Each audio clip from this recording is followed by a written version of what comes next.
for playoff basketball. The Lady Colonels on the air here tonight as part of a doubleheader for us on 105.5 KD Country. Maybe you're on the ride home from work. Appreciate you tuning in, taking us along.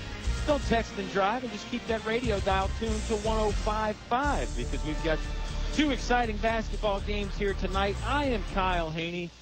With me tonight, my esteemed colleague and co-host, Agent Zero, Oscar Briggs. Mr. Briggs, it's been so long, I feel like I don't even know you anymore. Yeah, I'm getting good at these hiatus things. So. Well, it wasn't all your fault, too, with the weather. No, it wasn't with the weather, and then I've been under the weather a little bit as well. But certainly would love this time of year. Our first look at the Lady Colonels this year. First time we've seen the Lady Colonels. We're very excited. There's a lot of energy in the gym here tonight. It's starting to fill up with fans, and the boys team is here early to take in the action. And again, we're so glad that you have joined us to take in the action. Still got plenty of time if you're riding around town and you want to see some great hoops. Two good ones tonight. The Lady Colonels taking on the Cumberland Dukes, and then in the nightcap, it'll be the guys from Altavista taking on Central-Lunenburg. This is the Subway pregame show. Subway, eat fresh, very easy to do that, and you might want to stop by there before the game. Two great locations, Main Street in Altavista, and also in the Walmart on Clarion Road, just off Route 29. This, again, is an exciting night. It's great to be back on the hardwoods. It's been a full 12-day layoff for both Colonel basketball teams, so we'll see if they can shake the rust off early, Oscar. Well, not only is that, but they're trying to squeeze this one in. They've moved it up 30 minutes Yep. In anticipation of what the weather coming in tonight. And we can talk a little bit later, but really after tonight, the schedules can be set because once you get through the semifinals,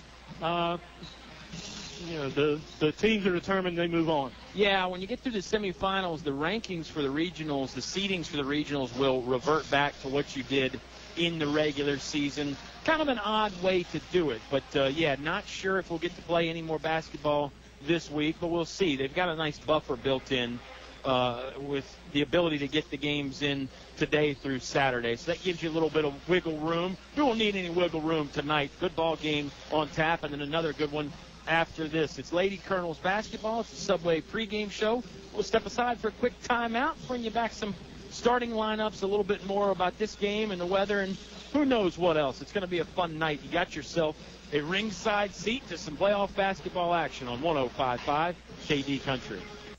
What do basketball, choir, drama club, and marching band all have in common? They're all high school activities that offer learning opportunities not necessarily found in the classroom. They take up just a fraction of a typical Virginia high school's budget, and they go a long way to giving young people the tools they need to thrive. High school activities, they're more than extracurricular. They're extra important, too. Brought to you by English Construction Company with offices in Lynchburg. Unfortunately, I have some bad news. How bad is it, Doctor? We've done all we can. Your heat pump's not gonna make it. Oh, no. Honey, it's going to be okay. We'll call Select Air Mechanical and Electrical, 332-2600. With over 60 years experience, they'll have us comfortable again in no time. I recommend Select Air to all my patients. Call 332-2600 or visit selectairmechanical.com. They can handle all your home comfort needs, and they're an authorized train dealer. It's hard to stop a train. Your high school sports station with award-winning coverage on 105.5 KD Country. I'm Kyle Haney. He is Oscar Briggs. And I mentioned the folks listening on the ride home. What about the folks listening online at kdcountry.com or with the TuneIn app? Very excited that they could join us. And let me tell you about the folks bringing you this ball game here before we get started with the lineups and some other things. This game is proudly supported by E&S Mart, over 150 types of craft beer and the most affordable gas in town. Select Air Mechanical and Electrical, your authorized train dealer. It's hard to stop a train. Finch & Finch Funeral and Cremation Services, a family serving families since 1905. Beller Chevrolet, a short drive will save you money. Sonny Merriman, Virginia's premier plus company. English Construction, wishing our high school athletes an exciting and injury-free game. And, of course, your live internet broadcast to those folks listening online is brought to you by your Allstate agent in Lynchburg, Chris Owen. basketball fans are always in good hands with Chris Owen. This is the Subway pregame show. Can't forget about the Simple 6 menu from Subway. Value made simple every day. Choose from our best 6-inch sandwiches, a bag of chips, 21-ounce drink, and it's all just $6. That's the Simple 6 menu at Subway. As Oscar Briggs so wisely said that one time a couple weeks ago, it's all that and a bag of chips. And I think we could say the same for the basketball action here tonight, Mr. Briggs. Yeah, sitting here looking at the Lady Dukes. Excuse me, Kyle, I'm thumbing through my notes here. Oscar is a meticulous note keeper, so it takes a while to thumb through those, doesn't it? Thanks for that recovery. Of course, they did beat number 6 Highland 60-37 to get here.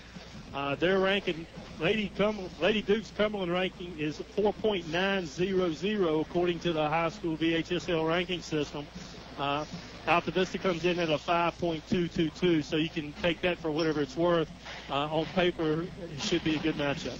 Yeah, I think it will be a good matchup. It's interesting you mentioned those rankings. Not much of a difference between these two teams. Altavista got the 2 seed and the bye in the first round. Cumberland the 3 seed. They did beat Highland. Perry McClure is the number 1 seed, and if the Lady Fighting Blues from Perry McClure win, then the winner of this game will have to travel up to Buena Vista to play them. Again, with the weather, all bets are off, really, and as Oscar and I already mentioned, really don't have to play that conference final. This is the Conference 44 tournament, by the way.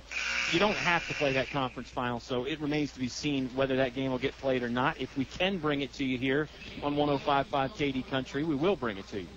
And the interesting thing is with the Conference 44, the schools don't play a lot of interconference games, right. So we get to see some teams that we ordinarily wouldn't get to see anyway. Yeah, this is a first-time matchup tonight between the Lady Dukes and the Lady Colonels. I think we're getting ready for the national anthem here tonight from Altavista High School. Again, good crowd filing in. I think the early start time probably fooled some people. And also, sometimes it's just hard to get off work and get down in time for a 5 o'clock game. So I expect the gymnasium will fill up a bit as we go on. And I do think they're going to do the light show here after the anthem, Oscar. So the light keeper, Chad Ward's over there ready to go. So. He's manning that post over there. It's all hands on deck for playoff basketball, as Bob Alvis would say. We've even got Coach Sharness over here on standby. We're ready. We are ready, and we hope you are too. Step aside for the national anthem here. Lady Colonels basketball on the way after this on 105.5 KD Country. A short drive will save you money. In the market for a new Chevrolet? Fellers Chevrolet. FellersDirect.com. For a huge selection of new Chevrolets and pre-owned vehicles, it's Fellers Chevrolet. FellersDirect.com. FellersDirect.com. Selection. Convenience. Fellers Chevrolet. Fellers Chevrolet. Always open and only a click away. FellersDirect.com. A short drive will save you money. Fellers Chevrolet. In Altavista. Finch and Finch Funeral and Cremation Service. A family serving family since 1905. Personal, memorable memorial moments, celebrating life and more. Pre-arrangements with confidence, trust and care from our family to yours. Finch and Finch Funeral and Cremation Service. A family serving family since 1905. Virginia's oldest and most experienced bus company, Sunny Merriman Incorporated, along with their employees and families, joined together to congratulate the Altavista High School athletic teams for their outstanding sports seasons. Sunny Merriman wishes you the best in the playoffs and in your quest to bring home more state championship trophies to our community. Go Colonels, make us proud.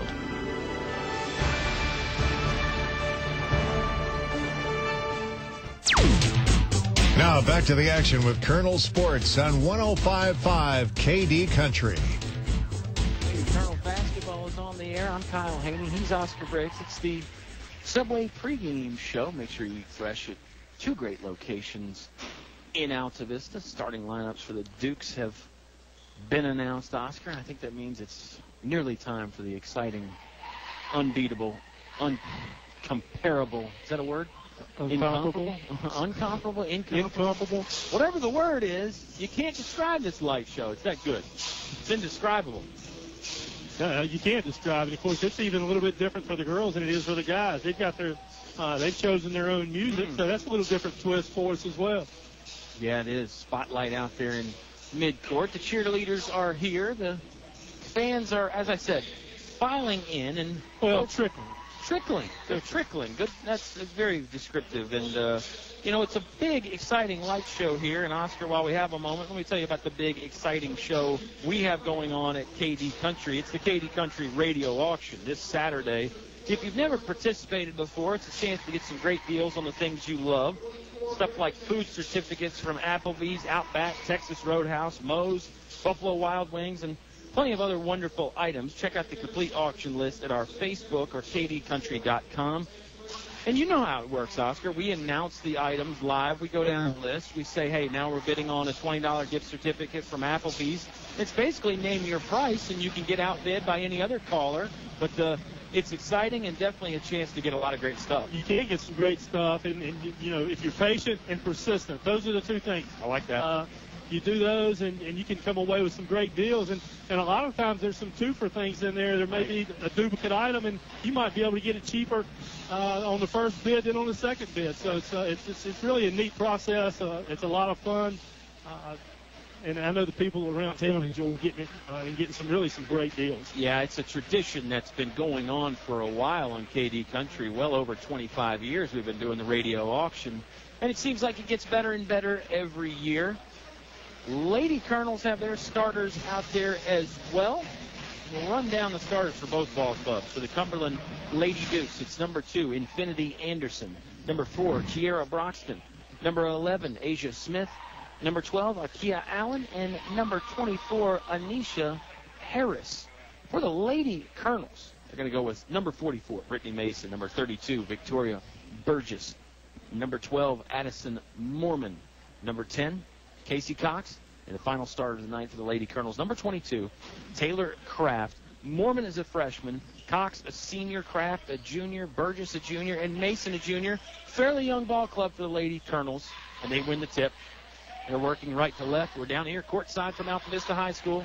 Lady Colonels have the white jerseys, black shoes, black socks. Early traveling violations going to send the basketball back to Cumberland. Yeah, and that's you'll see some little inexperience that we talked about, and a little bit anxious on that offensive set for the Colonels.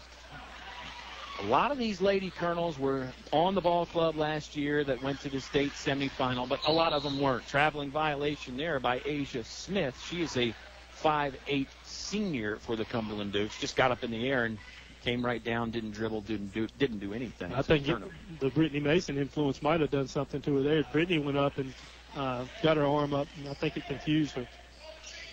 Yeah, and I think we got to think about the layoff, too, with both these teams. I mean, it's been almost 2 weeks since they've played basketball.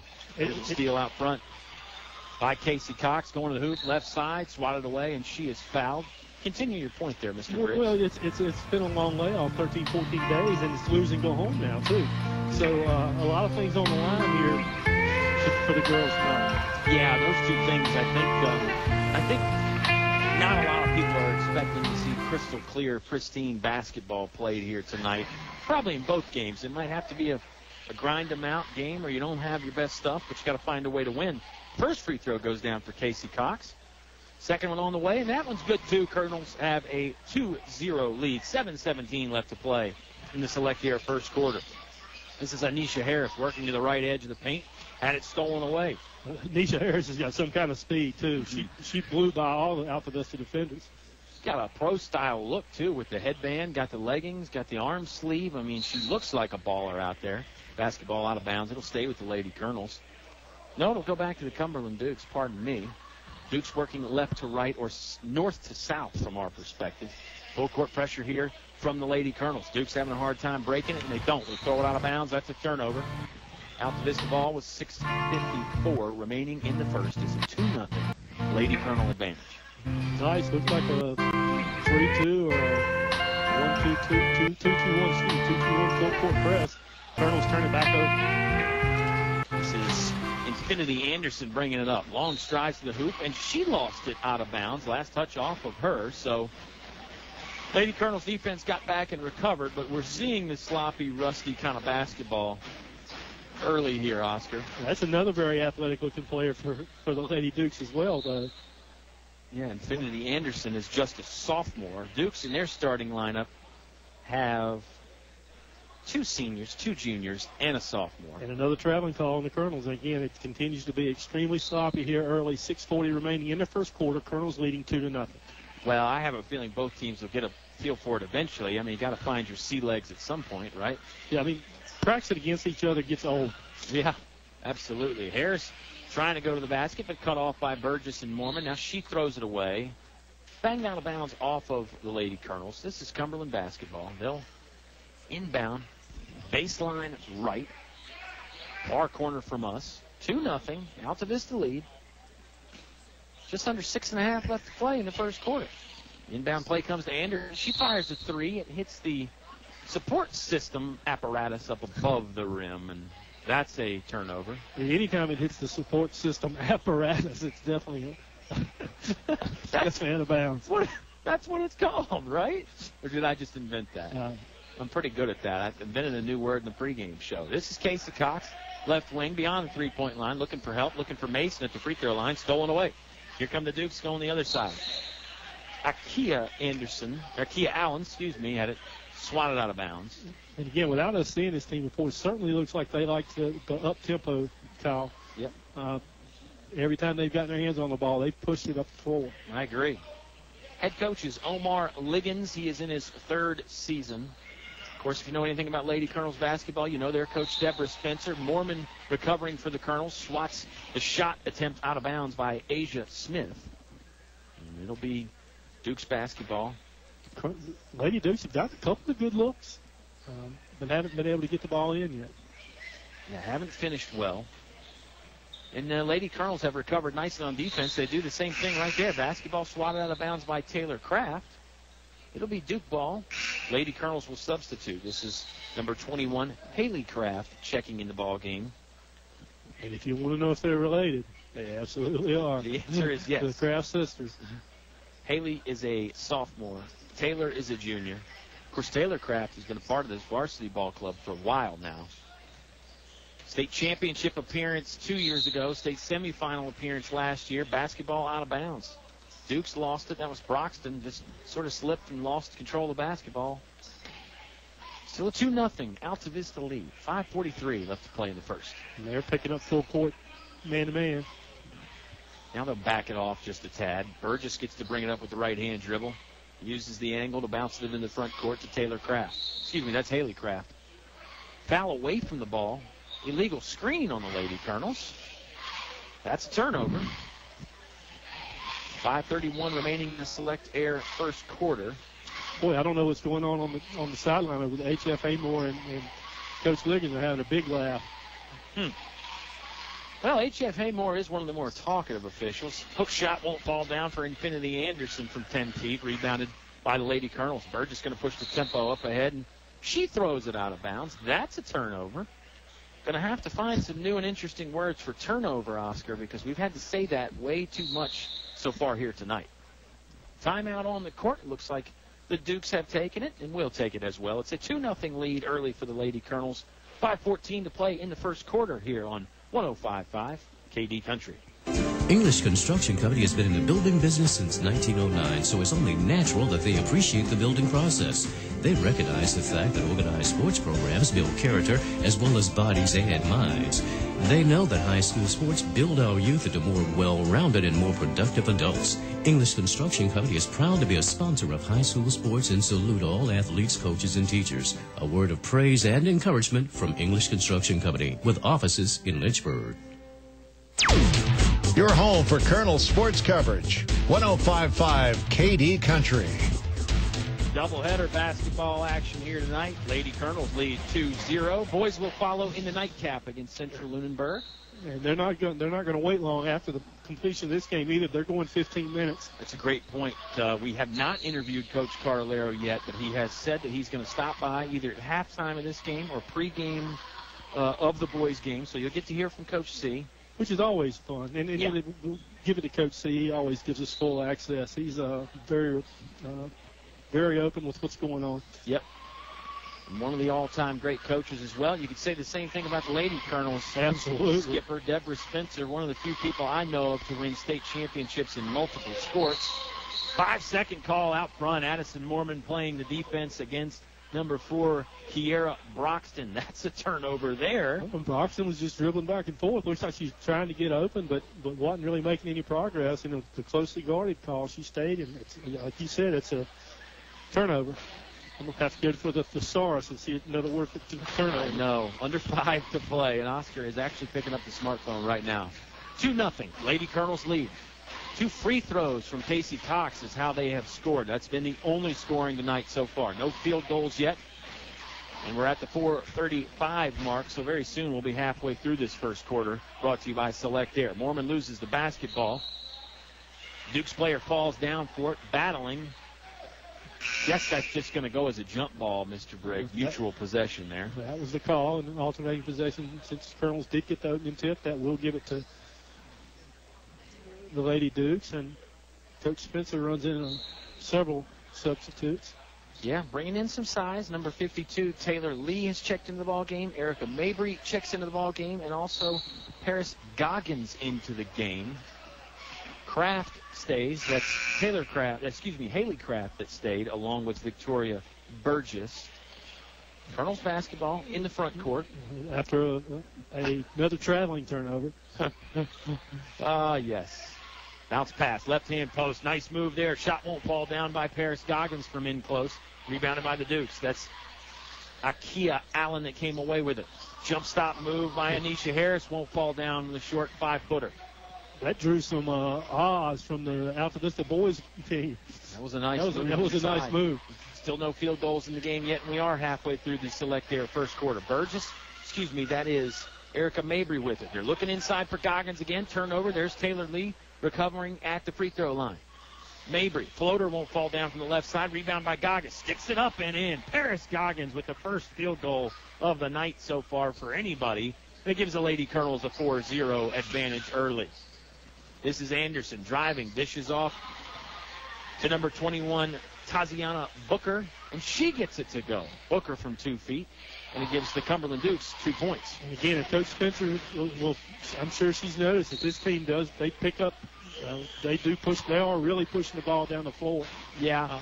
And they try to utilize their athleticism on the defensive end, playing a tough man-to-man, too. Yeah, I think the Lady Colonels have done a nice job adjusting to that up-tempo style, getting back, fortifying the back line of that defense when they've needed to. Mabry will inbound on the near sideline for us, about midcourt in the forecourt. They bounce it down low to Goggins again. Goggins contested 3-footer, won't fall down. Sticks up another one. She's fouled. That one won't go in. But Paris Goggins, the 5'11 sophomore center for the Lady Colonels, will head to the charity stripe to shoot a couple free throws. And has really done a nice job in the minute or so that she's been in the game. Yeah, this substitution has really paid off for Coach Deborah Spencer. Just a 4-2 lead with 3:19 left in the first, but seem to be playing well. High arcing free throw hits the front of the iron and won't go down. Oscar, let me remind you that our first quarter is brought to you by Select Air. Donnie and the gang will fix any electrical or mechanical problem, including ACs, heat pumps, plumbing, and even more. They'll be at your house fast, too, usually within 45 minutes or less. And on these cold winter nights that we've been having, I would hate to have heat pump problems, and Select Air would be the first number I would dial. Runner won't fall down for Anisha Harris. Harris is clearly an athletic player, very good player, just hadn't got any shots to go yet. Mabry fires for 3, in and out, no good. Goggins there with the rebound on the right side of the paint. The putback will go. 6-2, Lady Colonels lead after the stick back from number 34, Paris Goggins. Well, you're absolutely right. Harris has gotten to the hoop 2 or 3 times and just hasn't been able to finish. Cross-court pass. Lady Colonels look like they're employing a 2-3 zone. Cumberland's going to dump it down low. Far block to Allen, and Allen will score the basket there from close range. 6-4. We've got ourselves a real battle on our hands with 2:32 left to play in the Select Air first quarter. It looks like they're starting to knock some of that rust off that we talked about early, and now we're starting to see a little bit him settle in. Nice high-low right there. And Goggins finishes. Count the basket, and she is fouled. It was Taylor Lee with the free throw line dish that Oscar pointed out, and it was a nice find and a good finish by Paris Goggins 8-4. And anytime you can execute that high-low play with the with the 5'11" kid going to the hoop at the girls' basketball, that's a nice play. Free throw on the way for Goggins. High arcing shot, falls down, nothing but net. 9-4. Lady Colonels stretch out the lead. More substitutions for Altavista. This time it's number 11, Brandy Bell, in the game. On the court right now for the Lady Colonels, Bell, Haley Kraft, Erica Mabry, Taylor Lee, and Paris Goggins. This time the floater will go down off the square and in for number 24, Anisha Harris. Well, you said earlier she's got some moves. Yeah, I think we're going to be saying that all night. Yeah. Based on the way she operates on the court, the style, the swagger, the look, she's got it all. We're talking about number 24, Anisha Harris, the 5'6" senior for Cumberland. Foul on the baseline. I believe they're going to catch Mabry with a little too much body on number 2, Infinity Anderson. Lady Colonel's second team foul. That was close timing between when she was pushed and when she stepped out. She was headed that way on her own. Yeah. Correction, it's the Lady Colonel's third team foul. Dukes have 4 fouls as a team. Under 2 minutes to play in the Select Air first quarter. 9-6, the Lady Colonel lead. This is Harris. Chest pass to Infinity Anderson. Pull-up jumper from 17 feet. Doesn't fall down. Taylor Lee with the strong rebound down low. Looking for a teammate. Does find it in front to Bell. Bell's going to bring it up the far sideline. Batted away momentarily, but the Lady Colonels recover. Looks like the Dukes in the man-to-man. And Infinity Anderson's got a nice-looking little left-handed jump shot, too. So Colonels are up 9-6. 1:30 remaining here in the first quarter. Mabry, lob pass, looking for Goggins, and it's stolen away. Anisha Harris recovers for the Dukes. Lady Dukes on the attack now. Striding right side of the paint. 11-footer won't go down, but she is fouled. Bumped with the body. Was it on the floor? It was on the floor. And the Dukes will inbound on the baseline. More substitutions for Coach Deborah Spencer. It's number 10, Casey Cox, back in the game. Number 44, Brittany Mason, back in the game.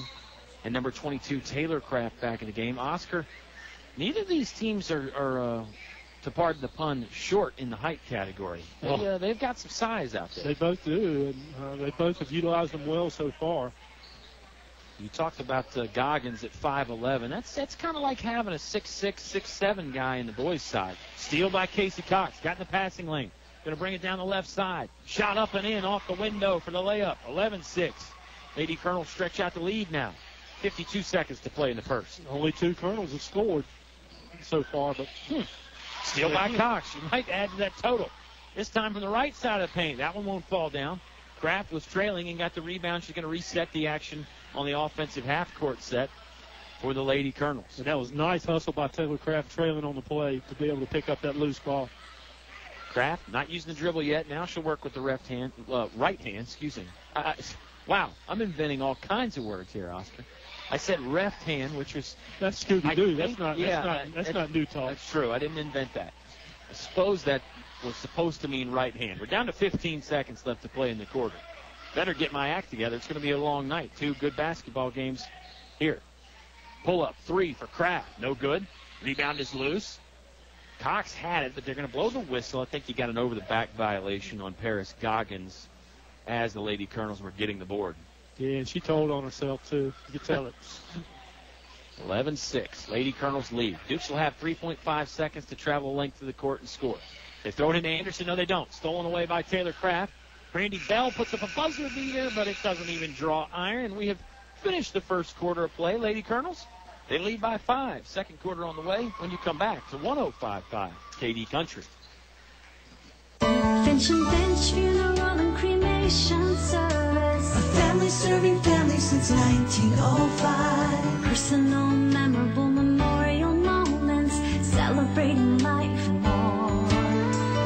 Pretty arrangements with confidence, trust and care from our family to yours. Finch and Finch Funeral and Cremation Service. A family serving family since 1905. Your station for high school sports play-by-play is 105.5 KD Country. 11-6, Lady Colonels lead over the Lady Dukes from Cumberland, and both teams shaking off a bit of rust there in the first quarter. Mr. Briggs, I'm sure we have our share of rust to shake off as well. Obviously. Maybe more than the teams. We may. Teams got to practice. We didn't really get to practice. Yeah, but by the same token, they got their rust knocked off with about halfway through the quarter, and we still got 7 more quarters to go. We've got more sanding to do. Let's mention the practice for both ball clubs, because there was some days that they could practice. Obviously, when the big storm hit last weekend, I think everybody missed at least 2 or 3 days of practice, and then don't know how bad the Saturday storm affected the Dukes, but I think the Lady Colonels, unless they got practice in early Saturday morning, that was probably a washout as well. Lady Colonels have it in the front court. This is Casey Cox. Chest pass over to Taylor Kraft. Fires for 3. No good. Rebound is loose. Controlled by the Dukes. That's Ikea Allen. He's going to send to the head, but no. Traveling violation, and that will give the basketball back to the Lady Colonels. Still sporting that 5-point advantage. Oscar, what'd you do during the long layoff? Just kind of hang out, took it easy? I know you had some medical issues there with the back and all that, but not a pity party here. Tell us something good. Cox going to fire on the inbounds play. Have to get back to the conversation in a second. Here comes Harris. Quickly, floater up from 10 feet right side. Won't go down. Tried to grab her own rebound, but couldn't. Taylor Kraft comes away with it. Now pitches it across the court, baseline to Brandy Bell. Bell's going to bring it up middle of the court. Now over right wing to Cox. Back between the circles to Bell. Left wing, it goes to Taylor Kraft. The fans want the Lady Colonels to pull the trigger. That's 3-point line. Janet Grisenda encouraging. She knows Deborah Spencer's system. Encouraging them to swing and shoot. Yep. Against this Lady Cumberland Dukes zone. Looks like the Dukes have gone into a zone and creates a turnover there for the Lady Colonels. I might have gone to a couple college basketball games. Wow. So, I don't know that you broke down and started doing the play-by-play in your seat there, but at least you got to watch some high-quality hoops to keep you somewhat in shape, right? I'm not going to replace Eric Montross, but that might give you some idea where I was. Yeah. Okay. I'm with you there. Boy, that Montross was a player back in the day, man. He's not a bad color guy in actuality either. I agree with you. Brittany Mason back in the game. Overhead pass to Kraft. Kraft wants to try the 3. No good. Rebound being tossed around, pinball action over there, and it goes out of bounds. Basketball will end up in the hands of the Altavista Colonels as it was knocked out of bounds off the visitors. Dukes tonight in the royal blue, white trim. And, 3-pointer on the way here from another Kraft. That's Haley Kraft. Hers won't go in. Scrum for it underneath. Foul on Brittany Mason for the Lady Colonels. On the back. Yep. Literally on the back. 11-6. Lady Colonels lead by 5. 6:43 left to play in the Select Air second quarter. Dukes are going to have a hard time getting in the front court. Now they do. Anisha Harris quickly. Bounce pass up ahead to Asia Smith. Her shot won't go. Lady Colonels grab the rebound and then are fouled. That's one thing, Oscar, that Altavista, I think, has clearly been better at. That's on the glass. They're really cleaning off those missed shots. Well, when you've got you look over on the bench over and you see who's helping coach, and you got Ed Fraser and of course Chelsea Stevens is over there helping too, and Chelsea's grabbed a rebound or 2 in her time. That's right. Yeah, it's a nice coaching staff here for Deborah Spencer. 3-pointer on the way from Kraft. Won't fall down, but her sister Haley grabs the rebound at the free throw line. Taylor's going to try a long jumper. That will go in. That was still from about 16.5 or 17 feet. So Kraft with the mid-range jumper puts the Lady Colonels up 7. Pull-up jump shot from Anderson. That won't fall. Rebound off the back plate, controlled by Cumberland, but then that ball is swatted away. Lady Colonels really doing a number defensively and rebounding. Burgess swings it over. Left wing. Taylor Kraft firing for 3 again. No good. Rebound by Brittany Mason. Mason gives her opponent the shoulder there, and they're going to call the foul on number 21. That's Taziana Booker. Well, I'd like to see Brittany go ahead and try to go up with that. She was in the process of making a move. They're going to call that on the floor. If she'd have made a little bit more effort, she might would have gotten the free throws. Inbound play coming for the Lady Colonels. They stack it up. 4 players in the front court in the line. Catch and shoot 3 for Kraft. Won't fall down. That was Haley Kraft, and now it's Taylor Kraft with the basketball. Overhead pass between the circles goes to Burgess. Burgess, just a soft right-hand dribble, not really attacking the bucket. Colonels are getting 3 and 4 shots at every possession down here, and Coach Liggins is getting disgusted with it. Screen and roll play there. Mormon heading to the hoop, and she is fouled. She's going to toe the free throw line. Still just 2 Lady Colonels to score, Oscar. Is that right? No, Taylor Craft's got 2. Yep, Taylor Craft did knock down that jumper. So it's mainly been Paris Goggins and Casey Cox doing the damage. But Addison Mormon with a chance to add her name to the score total. Misses the first one off the back iron. 5:34 left to play in the Select Air first quarter. 7-point Lady Colonel lead. Got to talk about Mormon as this game goes on because she's a great young player for the Lady Colonels, and we've mentioned her on the guys' side because she is the brother of Chancellor Mormon. Goggins with the rebound on the missed free throw. It won't go down. Mormon wants to try again. That shot swatted away by Harris. Harris in transition. 2-on-1 fast break. Left hand finish will go down for Anisha Harris. 13-8. Lady Colonel's lead has been trimmed a bit.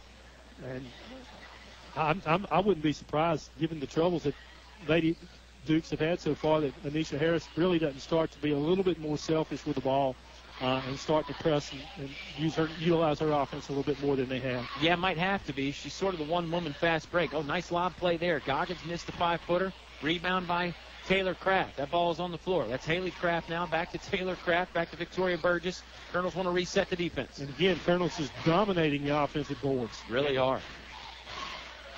Don't have a ton to show for it. Catch and shoot free throw line jumper for Taylor Craft. Won't go in. Rebound loose. Colonels double team the basketball momentarily. Craft has it on the floor. Dishes it off to Burgess. Extra pass to Haley Craft. Now they send it right hand post to Goggins. Goggins is fouled. Shot never really got to the rim, but she will get to the foul line with 4:29 left to play in the half. 13-8, Lady Colonels on top. Again, nice movement of the ball that time, coming out the loose ball. The Colonels are winning those battles as well so far. Yeah, they are. And this is, again, not a Cumberland team that is short on athleticism or size. But the Lady Colonels, I guess, Oscar, just outworked them for the majority of this game. They are getting after more of those loose balls, the 50-50 balls. Boxing out well, rebounding well. Well, and you got to look, too, at the number of substitutions that are being made. Coach Spencer's continually running people in and out, and Coach Ligon's staying really with the main group that he started with. Yep, Paris Goggins makes the back end of the 2-shot free throw. 14-8 now. Lady Colonels on top. They lob it up ahead to Infinity Anderson. Right in front of us, near corner. That's the right corner. Free throw line pass finds a teammate, Maria Alesa. Alesa now looking at the defense. Right hand dribble back to Infinity Anderson here on the right wing. Anderson looking for some space. Finds it, lost the basketball though. Mabry dives to the floor to get it. Another jump ball. Possession arrow this time shows the Cumberland Dukes. The Colonels did get the ball at the end of the quarter. Colonels set up in a 2-3 zone. Cumberland throws it in the backcourt of the inbound. You know, that's something, Oscar. Every time they've had a baseline inbound play, they don't look to score. They just throw it long into the backcourt and then reset the half-court set from there. 7-foot jump shot from the left baseline is contested, and I believe Goggins got a piece of it. He did. Lady Colonel's ball here. 3:44 left to play. Harris nearly had the steal, but she knocked over Casey Cox in the process, so that's a foul, and it's going to send Casey Cox to the free throw line. 1-1. Altavista's in the bonus with 3:43 left to play in the half.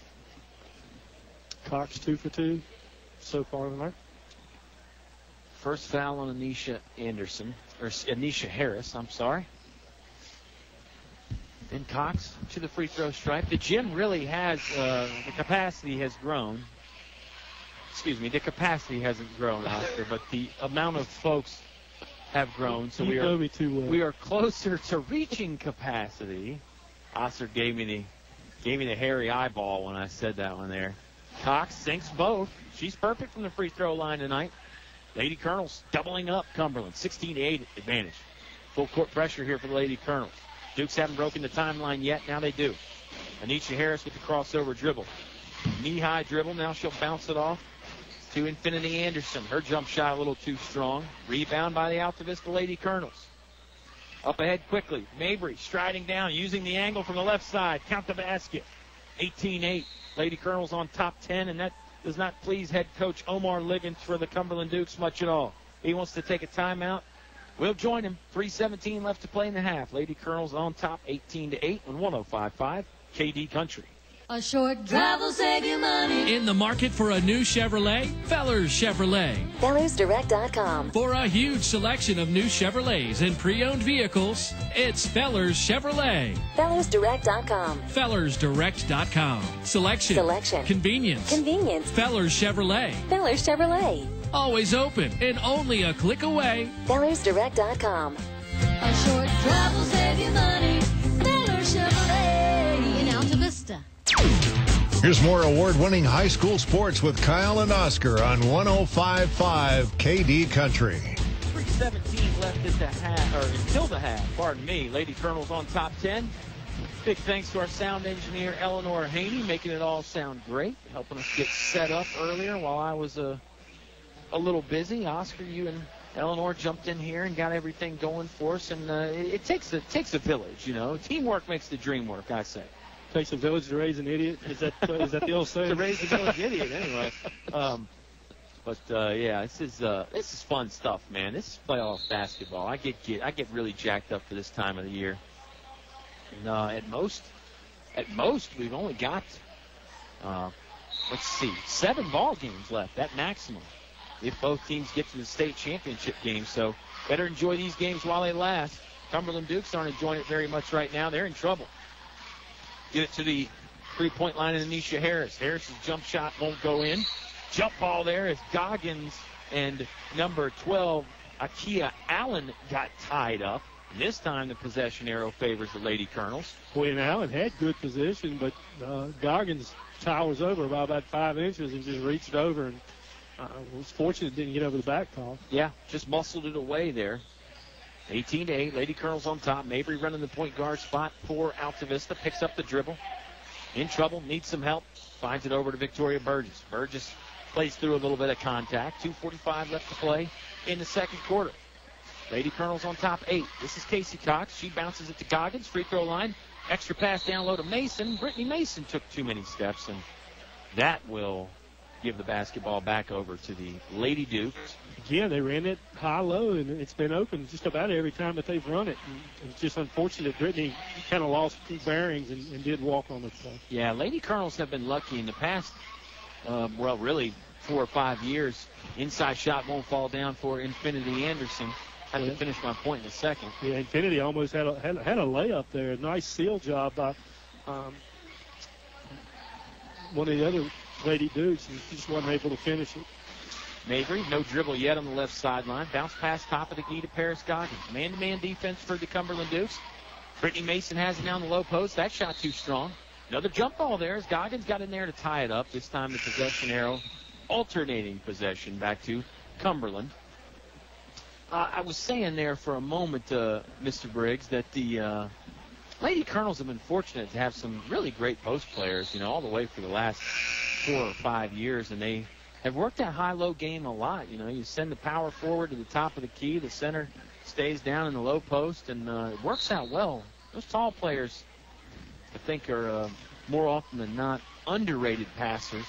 They can pass over people. I mean, if you got a 5'10", girl, and you throw it down to another 5'10" girl, you just hold it over the defense's head almost. Well, I mean, he goes further back than that. You talk about names like Shepard, right, Slusher, Kayla Lee. It goes on and on and on. Yeah, the list really does go on. Harris, she lobs him. That's stolen away by Brittany Mason. Good job by Mason to step in front of the passing lane. Gives Lady Colonels a basketball back. This is Brandy Bell now. Over to Kraft. Taylor Kraft firing for 3. Won't go in. Addison Mormon on the offensive rebound. That won't fall in. Rattled around on the cylinder for a while. Harris is going to bring it up just right of center. Weaving in and out of traffic. Stops at the free throw line. Off-balance jump shot. Won't fall. Brittany Mason on the box out and the rebound for the Lady Colonels. I think she's had some opportunities where she could penetrate a little bit further and finish. I would agree. Closer proximity is going to bring the shot percentage up. That one won't go down from close proximity for Brittany Mason. Lady Colonels do grab the offensive rebound again, and Mormon was fouled. It'd be interesting to see what that stat is as far as offensive rebounds, because the Colonels are just absolutely killing them. Again, they're getting 3 and 4 opportunities every time down the floor. Addison Mormon, free throw will go in from the right-handed shooting freshman for the Lady Colonels. That's the 3rd foul on number 21, Taziana Booker for Cumberland. Dukes over 10. So Colonels are in double bonus from the from here on out, 111 left to play in half. Both of them good by Addison Mormon from the free throw stripe. 20-8. Lady Colonels on top by a dozen. Inbound play goes to Harris. This is Anisha Harris. She'll lob up ahead for Infinity Anderson in the half-court circle. 3 ball on the way from the Dukes. No good. Rebound tracked down again by the Lady Colonels. Brittany Mason, she is fouled. Now she will just mosey on down to the other end of the court to toe the free throw stripe for 2 more shots. She was getting some instruction from Coach Spencer on that last offensive possession that she had. 12-point lead for the Lady Colonels with 61 seconds left to play in the half. Brittany Mason on the free throw stripe now. Holds the ball over her head, fires it in with the right hand. The 5'8" junior forward for the Lady Colonels. And that's her first point of the night. The foul was on number 12, Akia Allen. That's her third. So the Dukes' foul troubles are starting to accumulate, and it's not going to be good news in the second half for Cumberland and their comeback efforts. Mason makes the second one. Flat shot, line drive, free throw, falls down. 22-8. Steal there by Casey Cox underneath. Hands it off to Mormon. Mormon, the left-hand hook shot will go with some English. That ball was spinning on the rim and finally fell in. I don't know if she played it that way or not. Cumberland up ahead quickly. Shot won't fall down from Asia Smith, but she is fouled by Brittany Mason on the backside. That was a good-looking shot by Smith, too. Just the iron was unkind. Wow. Mormon with, again, I don't think it was a design trick shot, but she fired it up there with the left-hand hook shot. It hit the rim, and it had a bunch of spin, and finally just sucked it down the drain. Free throw, no good. Good-looking stroke from Smith, just rattled in and out. Taylor Lee checking in the ball game now. For the Lady Colonels on the court, it's Taylor Lee, Addison Mormon, Taylor Kraft, Casey Cox, and Brandy Bell. Rebound by Lee on the left-hand post. 40 seconds left to play in the half. Kraft will hurry it into the front court, left wing. About 15 feet behind the three-point line, closer to half court. Now it's off to Bell, middle of the court. Brandy Bell, right-hand dribble. One bounce pass over to Casey Cox. Cox, lob pass back to Bell. We're down to 24 seconds. It looks like Deborah Spencer would prefer her squad hold for one shot. Taylor Kraft driving, shot up. She is fouled. Got it smacked right out of her hands. Somebody from the Dukes got her on the right arm, though. 18.6 seconds left to go in the half. That foul was on number 4, Kiera Broxton, and that is her third, Oscar. Boy, they are starting to stack up, and the Dukes have not gone very deep. Yeah, they may have to. Omar Liggins may have no choice here in the second half. We've got 18.6 left to play in this second quarter, though. 25-8 as Taylor Kraft sinks the first free throw. Second one lined up, and that will go down as well. 26-8. Lady Colonels threatening to turn this into a full-fledged blowout now. Tie up there in the backcourt. Goes to the Colonels. Yep. Another good defensive play there. Lady Colonels just getting in there, mixing it up. Sometimes they're risking a foul, but, in this kind of game, you can't play soft, can't play timid. 13 seconds left to play in the half. Let's see what the Lady Colonels can do with it. Bounce pass, right wing to Casey Cox. No dribble yet. Now she'll use the left hand and work inside the three-point line. To Taylor Lee at the free throw line. Backdoor cut to Kraft. That's good with 2 seconds. What a play right there, and there's the buzzer to end the half. Good half for the Lady Colonels. They lead by a full 20, 28-8. Subway halftime show on the way. When you come back, to 105.5 KD Country. Virginia's oldest and most experienced bus company, Sunny Merriman Incorporated, along with their employees and families, joined together to congratulate the Altavista High School athletic teams for their outstanding sports seasons. Sunny Merriman wishes you the best in the playoffs and in your quest to bring home more state championship trophies to our community. Go Colonels, make us proud.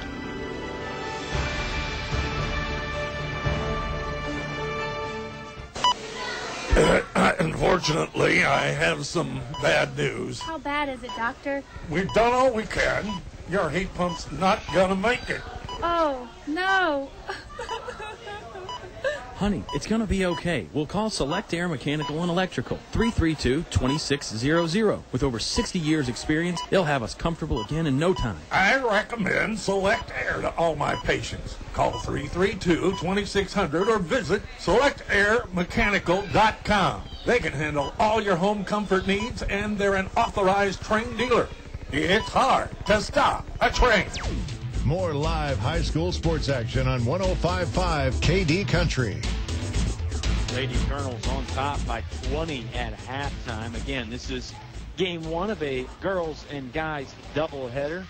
The Altavista Colonels boys team will take on Central-Lunenburg Chargers. And Oscar, we remember the Chargers from football season. A good game there in the second round, I believe it was, of the VHSL playoffs this year. Altavista doing what they did a lot of this season, just sort of ran away from the Chargers there in the second quarter and then the second half as well. Tonight on the hardwood, Lady Colonel started slow. Took them about a full 4 minutes to get a field goal, but then it seemed like the floodgates opened for Altavista. Floodgates is right. 11-6 at the end of the first quarter. Colonels exploded for 17 points while holding Cumberland to 2 in that quarter and stretched out that big 20-point lead. Chief and Colonels 12 of 15 from the free throw line, Kyle. Yeah, you shoot 80%. That's pretty impressive. That's a great stat, and the coaches are going to love that too, particularly down the stretch here. It is playoff time. Not even down the stretch anymore. It's the playoffs. This is the first round conference 44 action. And don't forget that Lady Colonels basketball brought to you by the KD Country Radio Auction. 9 a.m. sharp this Saturday. Your chance to be the high bidder on hundreds of must-have items like a one-night stay in the honeymoon suite at the Holiday Inn downtown Lynchburg, gift certificates to Joe Beans, tickets to the spring lamb feast at Sans Souci Vineyards in Brookneal, a $900 queen-size mattress from Simply Sleep in Lynchburg. A $900 value, Oscar. And that's the thing. We've got some smaller items. We've got some $20 gift certificates. We've got some big ticket items as well. How much do you think that $900 mattress is going to go for Saturday? I mean, we've seen that stuff. We've seen it go for $200, $300. Yeah. I mean, you just can't get a better deal than that. You really can. And again, it sets your price. You've just got to be the high bidder. You call in to bid and buy. We'll give you the numbers Saturday. We'll give you more details. If you need more details now, call us at the station. Get on our Facebook. Get on our website, kdcountry.com. And it's 28-8. We'll step aside here for a timeout on the Subway halftime show. Lady Colonels lead on 105.5 KD Country. There's just one place where students are students first, and athletics are played with purpose and perspective. That place is your local high school. High school sports offer more than the joy of competition. Studies show that student athletes in Virginia are also likely to enjoy greater levels of achievement in other areas of their lives, including academics. High school sports, a winning part of a complete education. Brought to you by English Construction Company, with offices in Lynchburg. Finch and Finch Funeral and Cremation Service. A family serving families since 1905. Personal, memorable memorial moments, celebrating life and more. Pretty arrangements with confidence, trust and care from our family to yours. Finch and Finch Funeral and Cremation Service. A family serving families since 1905. Back to the press box for high school sports on 105.5 KD Country. Subway halftime show here from Lady Colonels game continues. They lead by 20, and I'm joined by special guest Mike Cardellaro. Coach C, because of the weather, your pregame is going to get cut a little bit short, so we figured now's as good a time as any to get our interview in with you. Let's start with that. How does the short pregame affect you, or is that really a non-issue? I mean, just getting out there and playing is a big part. Well, I mean, it is a little bit of an issue, but you got to roll with the punches right now. We're fortunate to get these games in, and we're going to cut it back to 15-minute warm-up, so we'll adjust a little bit, probably not go in, and usually go in about 10 minutes to get matchups and come back out. We probably won't do it to about 6 minutes, but I think our guys will be okay. Yeah, and speaking of weather, obviously it's been a big issue for you guys. You haven't played in 11 or 12 days, and it's strange because if we think back to before that stretch, you played 7 games in 12 days. It's a weird situation. I know all basketball coaches are having to deal with it. But what adjustments have you made from that end as far as your practice and your preparation for these games? Well, we were fortunate really last week to be able to get in the gym 4 out of the 6 days. Our big focus was, or our big priority, was to come in focused each day, be mature about things, understand that once we hit the floor again, what we actually had accomplished during the week off is going to show at game time, and you got to keep yourself in the middle of the road and be able to continue on. And we had a really good week last week. Actually, it was surprisingly nice. Had great energy, a lot of enthusiasm, and that was the main point for us. Well, I was going to ask, did you get after it a little bit extra hard because you knew you weren't going to play for a while? Did you go a little bit harder? Absolutely. We had our JV kids up, so we really had a little bit of depth, 15 guys in uniform. It was very spirited each day, and we got after it really well, and as a coach and staff, we were real pleased with the effort. Well, let me ask you about the last time you were on the hardwoods for a game. You got to go all the way back to that William Campbell game. Seemed like you guys were a little rusty at times. I know the Generals had great energy. It was their senior night. They played hard. What did you think about that performance? Or maybe it's so far ago that you don't even really think about it anymore. Well, you hit it on the nose. Okay. Rusty, maybe not rusty as much as a little fatigue after coming off of back-to-back games with Rustburg. But you got to give William Campbell credit, too. It was senior night. They had a big crowd in, and they were pretty pumped up. And you got to match energy levels. Sometimes you do it, sometimes you don't. And I think we did it early and then kind of got away from us. And then when we had to in the fourth quarter, we did that. Sure. Tonight it's the Central-Lunenburg Ball Club coming in town. What do you know about the Chargers, and what scares you about the Chargers? Well, they're hot. I mean, I think they've won 3 out of the last 5 games. They have good size, 6'5", 6'3", 6'3". They like to throw it to the post. 2 real good guards. Both handle the ball probably about 50% of the time each. They split the duties, and they got a left-hander that can shoot a little bit. So the main thing is they played last night. We haven't, and they've won 3 out of 5. So we have to maintain our focus. We got to come in and play one game at a time, and we know we're going to get their very best shot. Yeah, and it's a different mentality. It happens every year in the postseason. You got to switch gears. Final question here before we get to the shout-outs with head coach Mike Cardellaro. You guys are battle-tested really in every sense of the word. Do you notice a change in the guys' mentality now that it is win or go home, do or die type of time in the season, the playoffs again? Well, as a coaching staff, we're actually glad that we're at this point because these guys have been through quite a bit, and when you start talking elimination, I think you get their attention probably a little bit more than other times, and that's just the reality of the situation we're in. So, it is elimination time, and we think that they're focused, and they know the task before them. And again, we're just playing a game at a time, and right now it's Lunenburg, and we're trying to get a win tonight. Well, special start time tonight again. We moved the time up for the girls' game, so we've got 1 half left to play here. If you're listening, let everybody else know. Let the other fans know on social media. Give them a call. Let them know that the boys' game will be starting soon. And you've got some shout-outs to do as usual. And I think again, this list needs to grow, particularly down the playoff stretch here.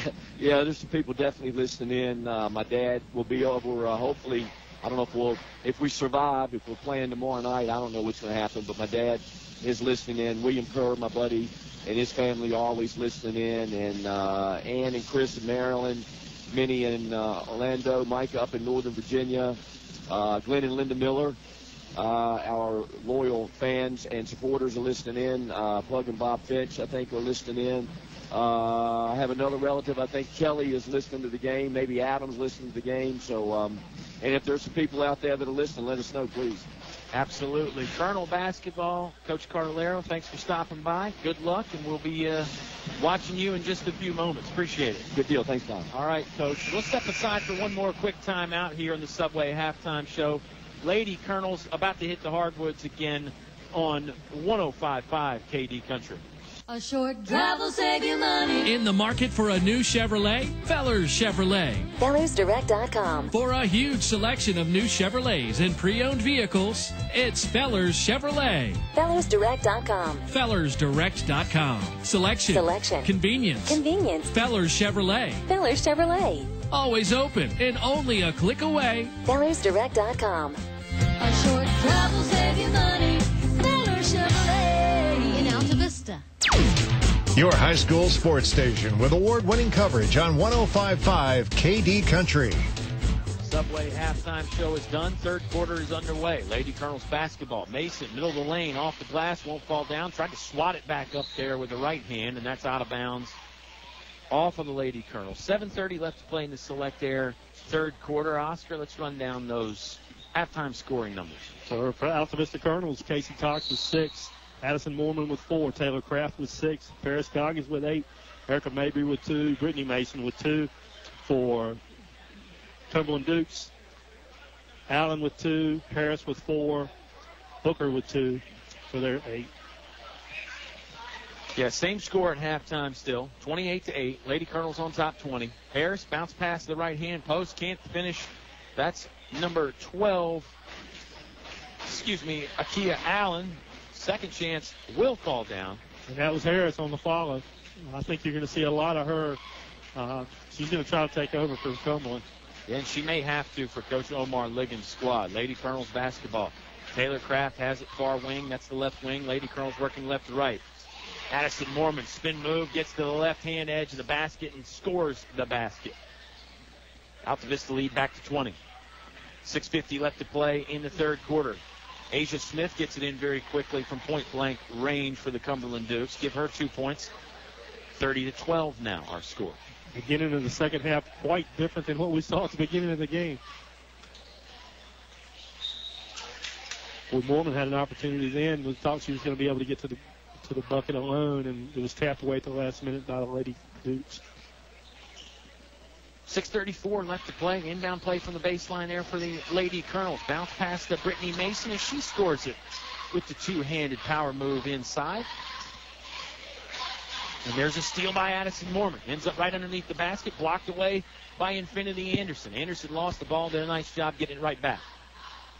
Anderson, left hand. Floater goes down middle of the lane. Boy, Coach, that's her first 2 points tonight. Coach Spencer didn't like the way that she was able to go straight to the basket. Mason lost it. Casey Cox got it back for the Lady Colonels. Burgess just going to put it on her hip and slow things down a bit. Man-to-man defense for Cumberland. This is Taylor Kraft driving, working across the right side of the lane. Poked out of bounds, and it'll be Altavista basketball. 5:51 left to play in the third. 32-14. Lady Colonels on top. They have not trailed in this ball game at all. Started off slow. And if you're Coach Liggins, you want to win the quarter. If you can get it to single digits by the end of the third, you consider that a huge win. Absolutely. 32-14. I mean, if you can get this lead down to single digits and with 1 quarter to play, I think you'd love that. I think you'd take that all day. You certainly feel like you'd have some momentum built up going into the fourth quarter if you did cut it to single digits. Again, it's 32-14 right now. Lady Colonels on top. Mormon driving with the left hand. Shot hit the backboard and wouldn't fall down. Still Altavista basketball. Another offensive rebound. Been doing that all night. All night. 5:05 left to play. Brandy Bell picks up the dribble, nearly loses it, throws it middle of the court to Casey Cox. Mormon, left hand again down the left side of the paint. Won't go in. It's Ikea Allen on the rebound. This is Harris working ahead quickly. Bounce past Infinity Anderson. Right hand finish won't go in. Out of bounds off the Lady Colonels. Cumberland basketball. They'll inbound far baseline from us. We're courtside here from Altavista High School. Boy, Anisha Harris very unselfish on that play. They'll throw it in the backcourt to Anisha Harris. Duke's working right to left from our perspective in the Road Royal jerseys. Harris, sort of a halfway, no-look bounce pass in the corner to Infinity Anderson. Jump shot won't go in. Brittany Mason on the board for the Lady Colonels. 32-14. Full 18-point advantage for Altavista. Cox has it near sideline. 5 feet away from it. Throws it just right of center to Taylor Kraft. Kraft chest pass to Mormon. Mormon's free in the lane. Uncontested lay-in. Yeah, she might have gotten away with the walk, but nice move. That's the third time in a row she's been able to get that move to the basket. Maybe the referees were so shocked to see Mormon pop so wide open. Nobody within about 10 feet of her. Cox on the rebound there. Loose ball, steal. Lady Colonels back up by 20. Casey Cox catches after the reset. Into Mormon again. Left side of the paint again with the left hand. Addison Mormon really owning that left side of the paint for the Lady Colonels. She's just spinning away from her defender and getting free over and over again. And ladies and gentlemen, that is a freshman making those moves. She looks really, really good. Yep. Good inside move there by Asia Smith. She'll get it to fall. That gets the Dukes back to within 20. Seems like it's been 20 for a while. I'd go through Mormon again. She's running up to that high post at the free throw line. She's been able to get it and spin and get to the hoop 4 consecutive times. Yeah, if it ain't broke, don't fix it. Mormon is set up there in the right post. Doesn't have the basketball just yet. She'll set a screen here for Taylor Kraft. Kraft going to fire the three in and out again. Rebounded by Akia Allen, and now it's over to Anisha Harris. Harris lost the basketball momentarily with the right-hand dribble. Chest pass finds Broxton. Her shot won't go in. Foul there on the rebound. Looked like Infinity Anderson would be the beneficiary of that rebound and be able to go to the line and shoot two. Yeah, it is Infinity Anderson towing the free throw line. She's a 5'6" sophomore forward for the Cumberland Lady Dukes. Couple dribbles, spins the basketball. Left-handed shooting Anderson fires it to the hoop, and it won't go in. Mass substitution for the Colonels, bringing in 4 players. Hockey-style line change here. That's what it is. Taylor Kraft is the only one that stays. She is joined by Haley Kraft, Victoria Burgess, Paris Goggins, and this one player. It is Sierra Gord, number 23, her first action of the game. Second free throw goes in for Infinity Anderson. Goggins throws it backwards in the backcourt, and Victoria Burgess ends up with it. 19-point advantage for the Lady Colonels. Just under 3 minutes to play. Goggins catches left post, extra step, and the referees saw it. They whistle it. That's a violation. The basketball is going back to Cumberland with 2:46 left to play. A nice job jumping the route, essentially, and forcing that travel. Colonels picking up in that zone press. Harris quickly striding across the far sideline into the basket. She is fouled. I believe this is on the floor before the shot got up. It'll be an inbound play, far baseline from us. We're at Altavista High School. If you're riding around looking for a basketball game or two, this is the place to be. Or a game and a quarter left, maybe. Yeah, good point. Quarter and a half, I suppose. 2:40 left to play in this Select Air third quarter. Behind the back dribble for Kiera Broxton. Now back to Harris, back to Broxton. In the corner to Anderson. Firing for three from the right-hand corner. That won't fall down. Kiera Broxton runs down the loose ball rebound. Right-hand dribble. Turns sideways to the basket. She's guarded by Gord. Gord putting a body on her and causes her to throw it out of bounds. Good job by Gord to play the tight defense there. Ends up in a turnover. 36-17. Lady Colonel's advantage. 2:19 left to play in the Select Air third quarter. Repairs and new installations, too. Select Air does it all with prompt and courteous service. Haley Kraft holds the basketball at her chest, now driving. Cut off at the free throw line, sends it backwards to Victoria Burgess. Burgess about 10 feet in front of half court. Now left wing, it goes to Mabry. Goggins posting up, yep. They bounce it to her. One dribble. Cut off, looking for help, back to Mabry. Mabry's trying to get to Goggins again. She does throw it to her on a head-high pass. Goggins' bad angle shot wouldn't fall down. Rebounded by Akia Allen. Allen falls down. Mabry gets it back to the Lady Colonels. Now it's Goggins on the rebound. She sticks it up and in. The extra effort, second chances for the Lady Colonels paying off. 21-point lead here. Just over 90 seconds to play in the Select Air third quarter. Goggins and Mabry teamed up to block a shot away. Goggins blocked it again, but that time they're going to whistle her with the foul.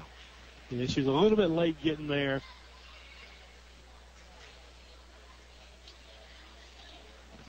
It'll send Allen to the line to shoot two. 1:26 left to play in the Select Air third quarter. 21-point advantage for the Lady Colonels. Again, they'll go to the Conference 44 Finals, which is scheduled for tomorrow. Don't know that we're going to play it tomorrow, though, because of the weather that's coming in. Guys' game would be tomorrow as well if the Altavista Colonels win. And if the Lady Colonels are in Buena Vista and the guys are here, we're going to do the guys' game. But if they play on different nights, which we hope will happen. They're both scheduled for tomorrow, but it's a possibility with the weather that one of them could get moved and the other might not. We'll bring you as much basketball as we can on these airwaves, that's for sure. Both free throws won't go in for the Dukes. The 20-point advantage stays for the Lady Colonels. Brandy Bell, right-hand dribble, waist high, passes it over near sideline to Haley Kraft. Kraft with a chest pass back to Bell. They swing it around what is now a zone defense from Cumberland. Colonels can be very, very patient, very selective here. Mabry wants to try the three anyway. No good. Taylor Lee on the rebound over to Mabry. Kraft wants to fire. Haley Kraft, no good. Taylor Lee on the rebound again. Now it's Lindsey Chapman in the ball game for Lady Colonel. She touched it momentarily. Mabry driving, pull up 12-footer, doesn't fall. Ball loose, swatted out of bounds. ATF Haymore puts his hand on it and blows the whistle going the other way for Cumberland. Infinity Anderson to inbound. She gets it into Anisha Harris. Harris will jog it into the front court. Pull up three on the way for Harris. No spin on the shot. It was the old Allen Iverson knuckleball. Won't go in, but the rebound is collected by number 21, Taziana Booker, and she is fouled. Now she will go share the charity stripe to shoot a pair. Don't you love sitting courtside? I do. We get to see people. When we're up at the booth, we don't get to yell at them or anything. We get to chat. We get to see people. Sometimes it's a rogues gallery. Sometimes it's like the Oscar party when they're walking down the red carpet. Free throw is not converted by Taziana Booker. But, yeah, it is. It's a little more up close, a little more personal. You get to, even if it's just a wave or a nod of the head, you get to see people. And, again, the gym is starting to fill up. We're starting to see more and more people. Both free throws missed by Taziana Booker. Let's get back to basketball for a moment, Oscar. That's a big feather in the Lady Colonel's cap. They've knocked down a lot of free throws. Cumberland has not. Yeah, that's been a huge difference. And not only in quantity, but quality. The Colonels have had much more opportunities, utilizing their size, utilizing that high-low play. Lee circles the defense to her right. Two-footer won't go in. I think she was surprised at how open she was. I think she anticipated contact. Anderson driving, left-hand layup, falls. 5 seconds left. Lady Colonel's got to hurry if they want to get it inbounds for a buzzer beater. Lee has it, passes it back. Mabry fired it toward the hoop, but it wasn't close, and there's the buzzer to end the third quarter of play. One more quarter here to go. Lady Colonel's on top by 21 on 105.5 KD Country. Virginia's oldest and most experienced bus company, Sunny Merriman Incorporated, along with their employees and families, join together to congratulate the Altavista High School athletic teams for their outstanding sports seasons. Sunny Merriman wishes you the best in the playoffs and in your quest to bring home more state championship trophies to our community. Go Colonels, make us proud.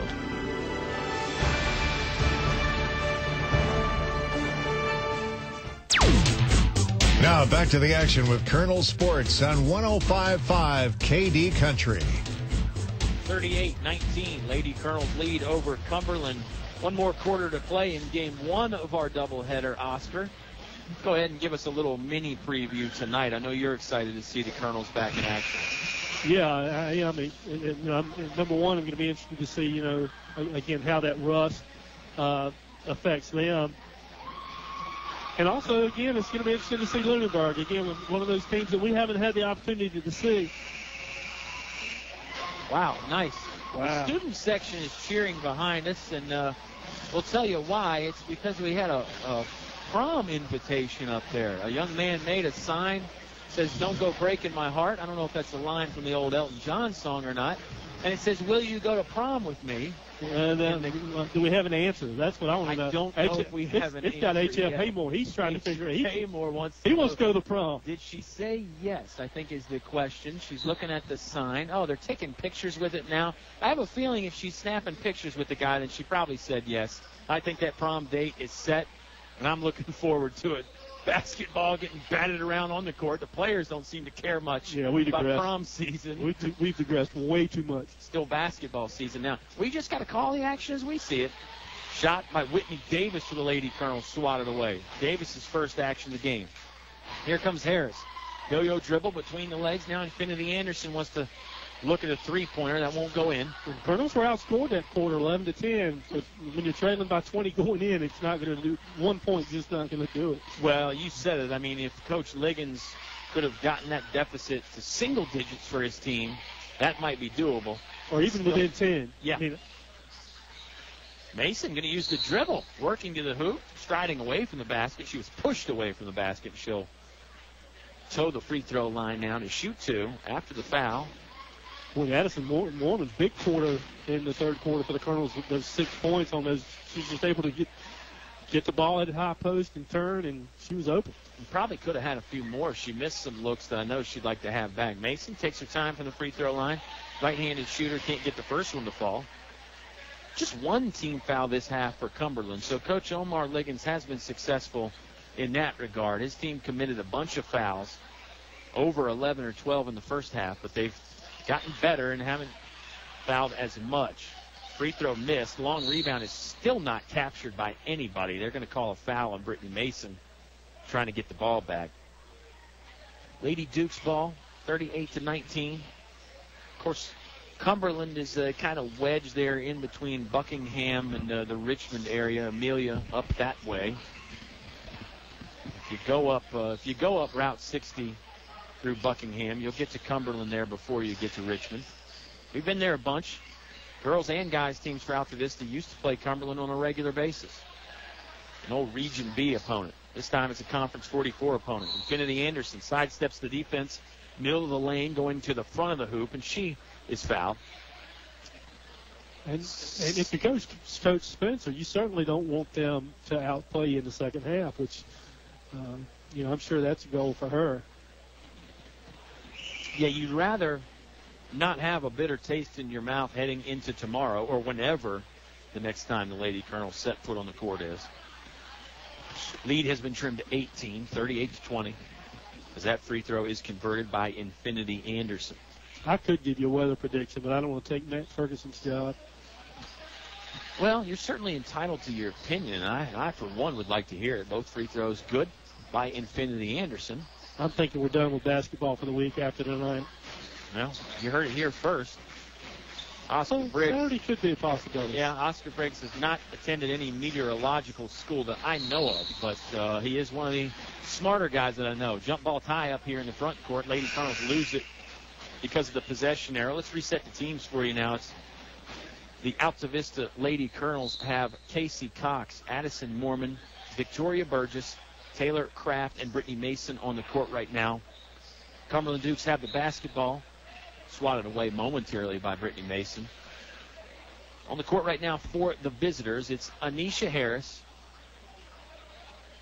Well, I don't believe she's played every minute. I think her and Infinity Anderson have both played every minute of the game for the Lady Dukes. Harris has the basketball. She's joined by Mariah Elisa, number 12, Akia Allen, number 21, that's Taziana Booker, and number 2, Infinity Anderson. Anderson has the ball working along the baseline. Layup was airballed.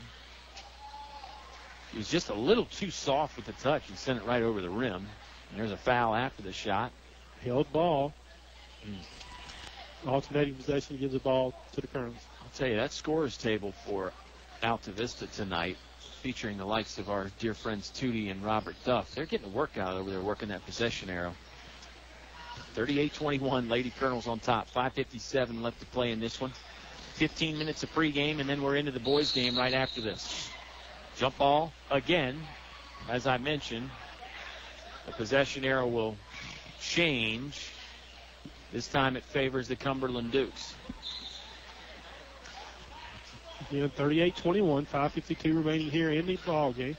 You want to get back into the history of basketball, Oscar. Can you imagine if we still did a jump ball after every jump ball instead of the possession arrow? It would make for a long night. Short one won't go in. Brittany Mason grabs the rebound and then just loses it. She threw a pretty good elbow, shoulder, and Coach Spencer's not happy at all. Yeah, she thought she got fouled for sure, and Coach Spencer wants a timeout. Lady Colonels lead 38-23, 5:34 left to play in the basketball game here in game one of our doubleheader on 105.5 KD Country. What do basketball, choir, drama club, and marching band all have in common? They're all high school activities that offer learning opportunities not necessarily found in the classroom. They take up just a fraction of a typical Virginia high school's budget, and they go a long way to giving young people the tools they need to thrive. High school activities, they're more than extracurricular. They're extra important, too. Brought to you by English Construction Company with offices in Lynchburg. Your home for Colonel sports coverage. 105.5 KD Country. I'll even go further on my prognostication and project that Pennsylvania County schools will be closed tomorrow, but I'm just guessing. 15-point advantage for the Lady Colonels. Goggins driving in, and she is fouled. Body contact there from Taziana Booker. Did you see the call by H.F. Haymore? He got into it, man. It was kind of old school. It looks like Cody. Yep. And this basketball will get inbound on the baseline. And Oscar, for folks that maybe weren't paying close enough attention, that was an official announcement, by the way. We just got word from Pennsylvania County Schools. They are closed tomorrow. And as our games go on, we'll try and get you some more closings and cancellations as we get them. Oh, nice play on the inbounds there. Paris Goggins, right side of the hoop, converts it off the glass and in. 40-23. There's a turnover. Lady Colonels had to steal. Mormon, right-hand shot won't fall down. Rebound by Casey Cox. That won't go in. Cumberland finally clearing the basketball off the glass. This is Mariah Elisa weaving in the way. Clearly, Cumberland has outplayed Altavista in the second half. I mean, it hadn't been pretty, but they've outplayed them. Anderson tried to leave it off to a teammate, swatted away. Mormon gets on the court to dive after it for the Lady Colonels, and she will cause the mutual possession tie-up. And again, when we say jump ball, it's any time there's both teams have possession of the ball, the referees blow the whistle, and in the old days they would go to jump circle in the front court, the circles that are in the front court, and jump it. But now we just use the possession arrow. That's why we call it a jump ball. 5-footer from the middle of the paint. Missed by Addison Mormon. Steal there for the Lady Colonels in the backcourt, though. Mormon's going to get to try it again. Coming down the left side, basketball poked away. She slams into the back wall padding there. 17-point advantage for Altavista. 4:34 left to play in a select air fourth quarter. Boy, Coach Spencer's really starting to work now. Inbound play to Mormon. She had it in her hands and just lost it.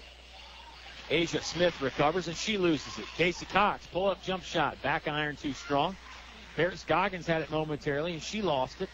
Both teams having a hard time controlling the basketball. Shoulder-high dribble for Kiera Broxton. Good thing she didn't get called for the travel or the carry, and Omar Liggins saw that his player was in trouble. He's going to burn a timeout. Let's take it with him. Altavista on top over Cumberland, 40-23. 4 minutes and 14 seconds left to play in regulation on 105.5 KD Country. Finch and Finch Funeral and Cremation Service. A family serving families since 1905. Personal, memorable memorial moments, celebrating life and more.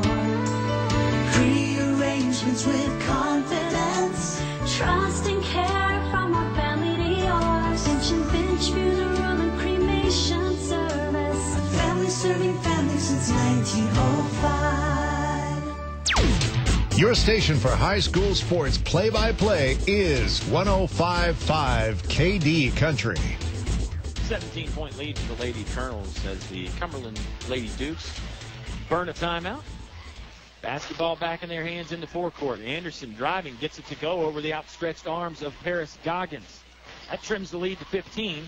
That's the lowest it's been in a while for Cumberland, Oscar. So you're right, Cumberland is outplaying the Lady Colonels here in the second half, and that cannot please the watchful eye of Deborah Spencer. Taylor Kraft picks up the dribble on the left wing, looking for help, finds Mormon at the free throw line. Mormon, too many steps. Referees right there on the spot. Good call. This officiating crew has had a nice game tonight.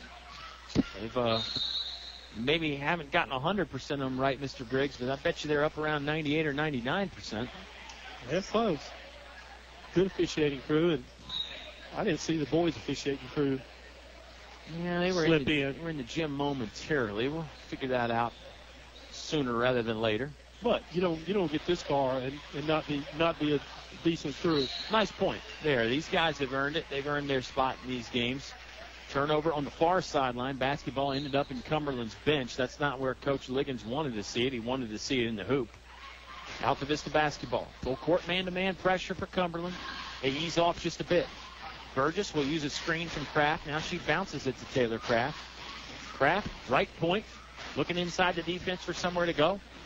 Goggins pops out. Now they swing it left wing. This is Burgess. Burgess cut off and picks up her dribble. Back to Kraft. Kraft wants to throw the pass inside the lane to Goggins. Goggins had it, but had to run it down. She'll retreat, and the Colonels will reset. Under 3 minutes to play in the ball game. A lot of screens for the Lady Colonels against this man-to-man defense. Screening away from the ball, trying to get somebody open. One of the things that we hadn't seen is that high-low that they ran earlier. There's a variation of it. They get it to Goggins on the right post. Her shot doesn't go in. Lady Duke's player hits the deck, but it's Goggins that's going to go to the free throw line. She hit the deck hard. Yeah. She reached back. She's grabbing her hip now. That was number 22, Mariah Alesa, that hit the ground hard. She's a 5'6" senior player for the Cumberland Lady Dukes. Paris Goggins on the free throw line. That's that high arcing shot again. She makes it work. First one falls down.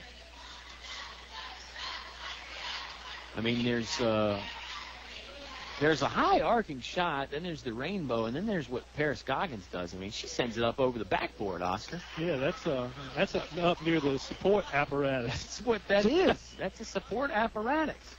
Cumberland in trouble after the defensive rebound. Now they break the timeline and get it up ahead. Quickly it goes to Asia Smith. She was bumped by Goggins and found a teammate, Kira Broxton. Broxton driving, cut off. She'll head backwards to the half-court stripe. Now circling the defense to her right. Still with the right-hand dribble. Lost it. Uses the left hand. Fell down momentarily. Nice display. Anderson. Three-point look won't go in. I was going to reference Curly Neal on that, but that wouldn't mean anything to a lot of people. Yeah, that's a Harlem Globetrotters reference. Have to start whistling the theme from Sweet Georgia Brown there. Bounce pass inside to Goggins. She's fouled before she catches. This is going to be an on-the-floor foul. Fourth team foul on the Cumberland Lady Dukes. 41-25. Lady Colonels up 16. Boys team set up right in front of us here in the entranceway at Altavista's gymnasium. They're ready to go once this Lady Colonel game is wrapped up. Again, this is Conference 44 semifinal action. We're in the playoffs, folks. It gets for real now. Win or go home time. Something that the Colonels are very used to on the boys' side. Two-time defending state champions, and they are as equally hungry for the third. I would agree. Casey Cox set 16-footer from the right wing. Nothing but nylon. Casey Cox on the nice set shot there. The senior drains it. Lady Colonels didn't get back on defense too badly, but it was a knockdown jumper from Akia Allen there from the left wing. Three-pointer. 43-28. Allen on the long jump shot. 1:24 left to play in the ball game. I don't think Cumberland is entertaining serious comeback notions anymore, but they are still playing hard. Goggins had it blocked away. She tried to spin to her left to go to the front iron. Knocked out of there by Anisha Harris, and Harris will get saddled with the personal foul, her second. Paris Goggins going to return to a familiar location. That's the free throw line. 1:13 left to play in the ball game. 1:13 left to play in the Select Air fourth quarter. Call 332-2600. That's 332-2600 for Select Air Mechanical and Electrical. Yeah, Goggins has got a nice stroke. You got to believe they'll work on that and get a little bit of height out of that. Good shot there by Paris Goggins on the second free throw. 5'11", sophomore center will sit down and take a much-needed breather. On the court right now for the Lady Colonels, Sierra Gord, Victoria Burgess, Casey Cox, Brittany Mason, and Taylor Kraft. 1:10 left to play in the ball game. 44-28. Again, don't change the dial, boys. Action on right after this, and it's going to be a short pregame, so don't let it catch you off guard. Shot won't fall for Cumberland. It's Victoria Burgess bringing it into the front court for the Lady Colonels. Left wing, Casey Cox. No dribble, just a bounce pass to Gord. Gord with a chest pass over to Victoria Burgess. Down low it goes to Lindsey Chapman. Her shot won't go. Mariah Alesa will bring it up. Near sideline.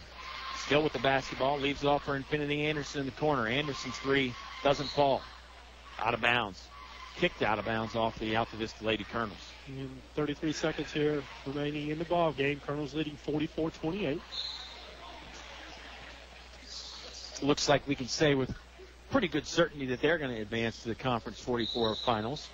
Scheduled for tomorrow, Perry McClure is the number 1 seed. If Perry McClure wins, the Lady Colonels will head to Buena Vista to play the Fighting Blues. If Perry McClure loses, then the Lady Colonels would host. 44-28. Altavista on top. More changes for the Lady Colonels. Whitney Davis back in the ball game. 30 seconds even to play. Let's see if Coach Deborah Spencer wants her team to maybe practice a last-second scoring situation, or if they'll just hold the ball and run out the clock. We got a couple of players that have seen some action that haven't scored. You may see one of them take a shot. Good point. Down to 14 seconds. Lady Colonels don't appear to be in a big hurry. It's a zone defense from Cumberland. This is Brandy Bell, right-hand dribble. She'll move to her right. Down to 5 seconds. Bell looks at the scoreboard, looks at the rim. Not going to shoot, though. Bell catches again. Pass fake, and that will end our ball game. 44-28. Lady Colonels win. Quick timeout. Then it's on to the Subway postgame / pregame show. Boys are on after this. Lady Colonels get the win. You heard it all live on 105.5 KD Country. A short drive will save you money. In the market for a new Chevrolet? Fellers Chevrolet. FellersDirect.com. For a huge selection of new Chevrolets and pre-owned vehicles, it's Fellers Chevrolet. FellersDirect.com. FellersDirect.com. Selection. Convenience. Fellers Chevrolet. Fellers Chevrolet. Always open and only a click away. FellersDirect.com. A short drive will save you money. Fellers Chevrolet in Altavista. My friends call me the perfectionist, but English's Building Supply, my neighborhood Glidden paint dealer, they greet me by name. You see, I like to get things exactly right, especially when it comes to my painting projects. So I'm at English's Building Supply a lot, whether it's mixing the perfect Glidden paint for my project or offering great incentives. They do business just the way I like it, perfectly. English's on North Main Street, Altavista. If you're like me, life changes, and that brings up financial questions. I'm Vivian Brown of First National Bank, and we're excited to offer a new Financial Answer Center that will help you better understand your own needs. It covers various financial topics, offers free quick guides, and if needed, access to a First National Bank employee. So go to our website at 1stnatbk.com and take a look at the new Financial Answer Center. It's a smart resource that could help you bring home more bacon. First National Bank, member FDIC, equal housing lender. Here's more award-winning high school sports with Kyle and Oscar on 105.5 KD Country. Subway pregame show is on here from Altavista High School. Lady Colonels get the win in the opening matchup, 44-28.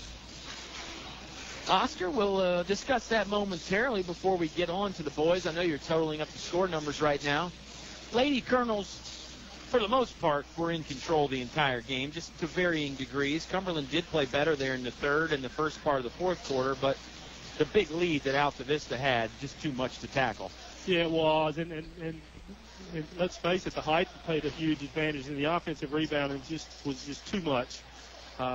Too many athletes, too much depth. Certainly some talent on that Cumberland team, but just too many weapons for Altavista. Certainly, and the scoring numbers for the first part of the game weren't exactly balanced for the Lady Colonels, but as the game went on, they got pretty balanced. A lot of people ending up in the scorebook by the time the night was done. Yeah, and it starts with Casey Cox with 8. Addison Mormon had 10. Taylor Kraft had 6. Paris Goggins, the leader, with 14. Erica Mabry with 2. Brittany Mason with 4. And that's 44 for the Colonels. Nice distribution. For Cumberland, and Finney Anderson led them with 9. Asia Smith with 6. Allen with 2. Mariah Alicia with 3. Anisha Harris with 6. And Taziana Booker with 2. And that's the 28 total for the 44-28 win. Colonels over the Cumberland Dukes. Well, let's knock out the Chris Owen Good Hands Award Player of the Game real quick, shall we? I'll go first, as usual. For the Lady Dukes, I got to go with our gal, Anisha Harris.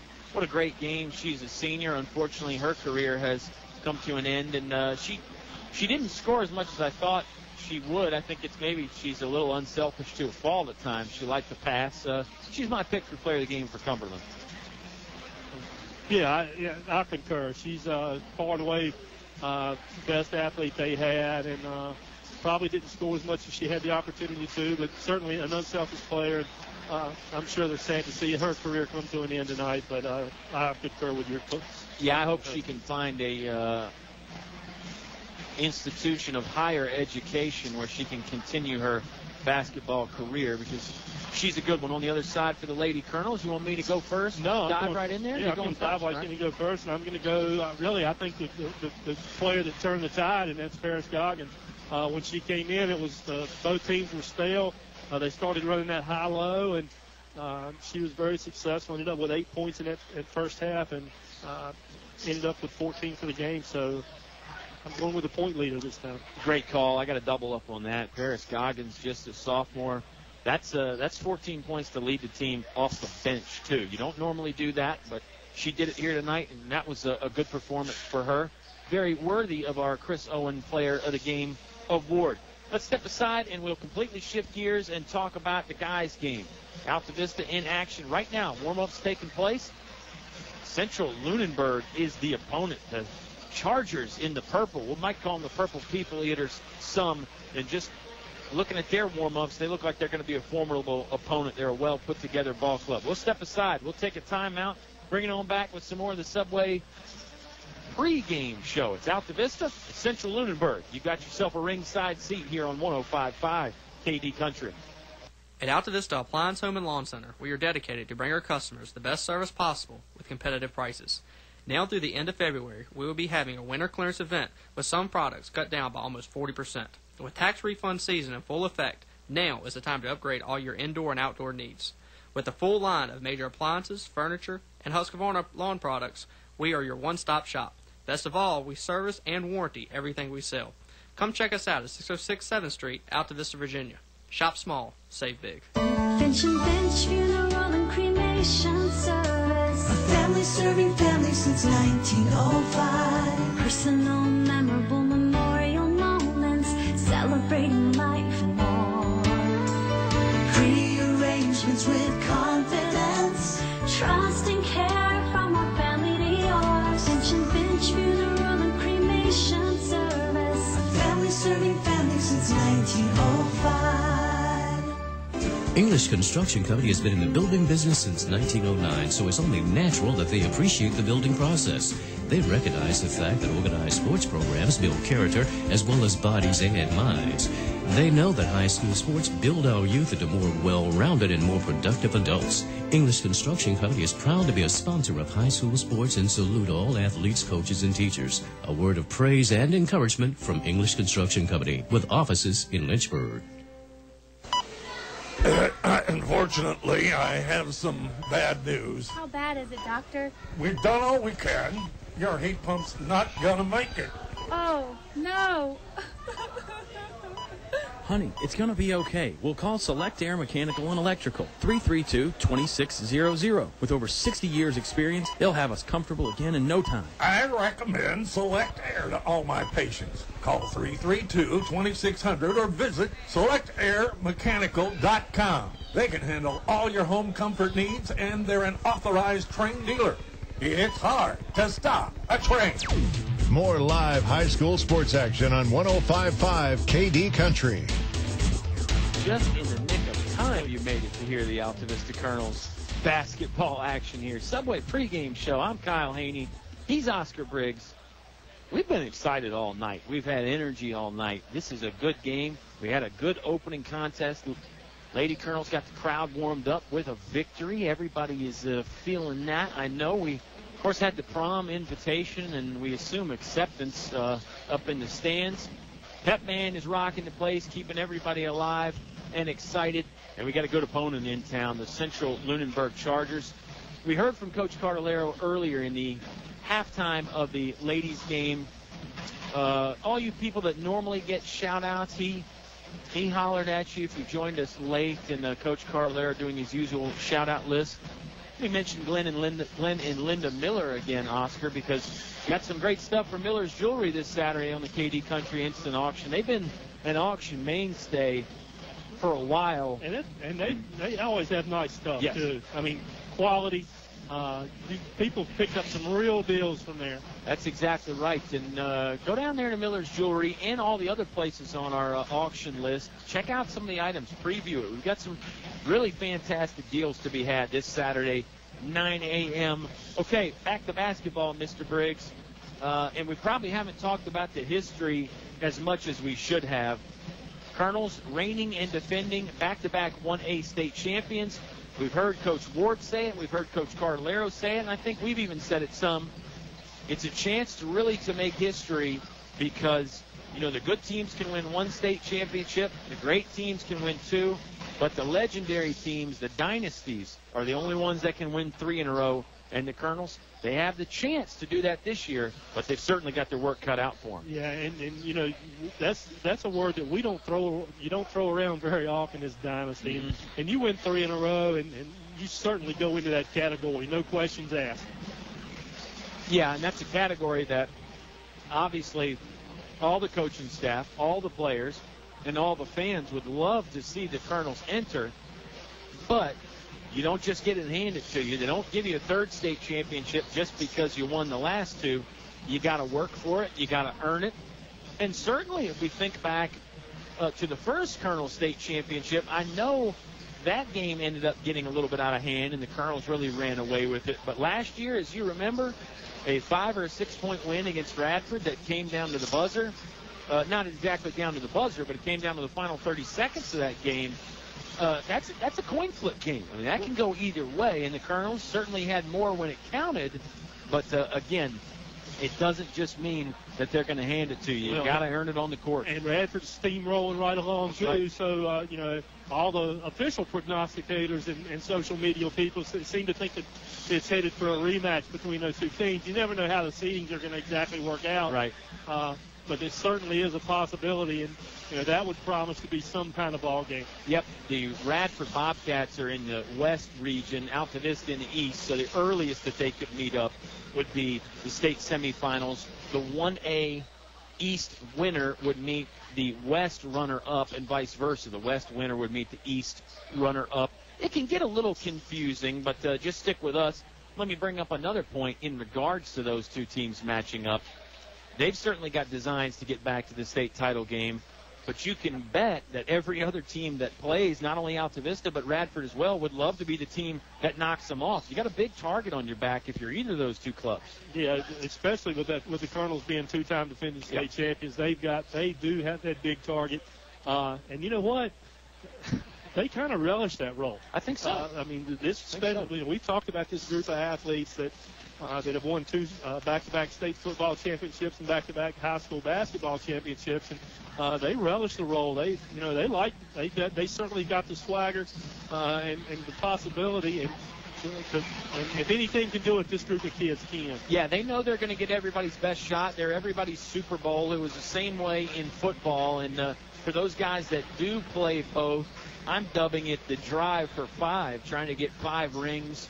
That would be Thornhill, Demetrius, and Darius Johnson, Michi Malbeck, and also Nelson Dews in that category as well, of guys that could collect their 5th state ring. So the drive for 5 is on, the stretch run is on, the playoffs are on, and of course, you know where your only place for it, 105.5 KD Country. So stick with us.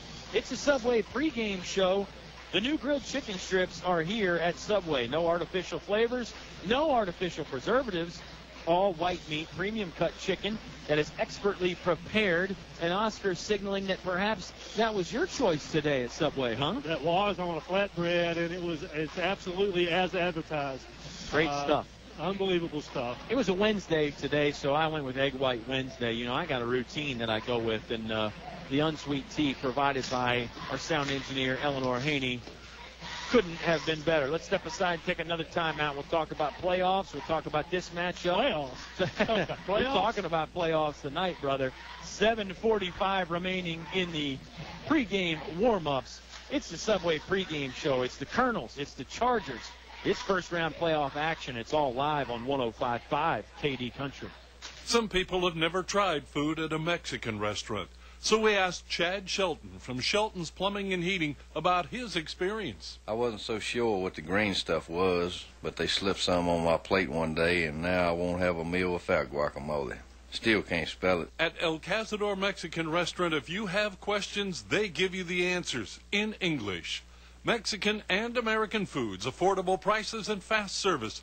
Try it today, El Cazador, Main Street, Altavista. Life happens. Divorce, family problems, criminal charges, civil litigation, personal injury cases. Turn to David W. Shreve, an experienced attorney at law. David W. Shreve has been practicing law for 30-plus years. Free consultation for personal injury cases. Call today, 369-6621. 369-6621. David W. Shreve. Good luck to the Altavista basketball team in the playoffs. Go Colonels. David W. Shreve, located 7th Street, Altavista. Virginia's oldest and most experienced bus company, Sunny Merriman Incorporated, along with their employees and families, joined together to congratulate the Altavista High School athletic teams for their outstanding sports seasons. Sunny Merriman wishes you the best in the playoffs and in your quest to bring home more state championship trophies to our community. Go Colonels. Make us proud.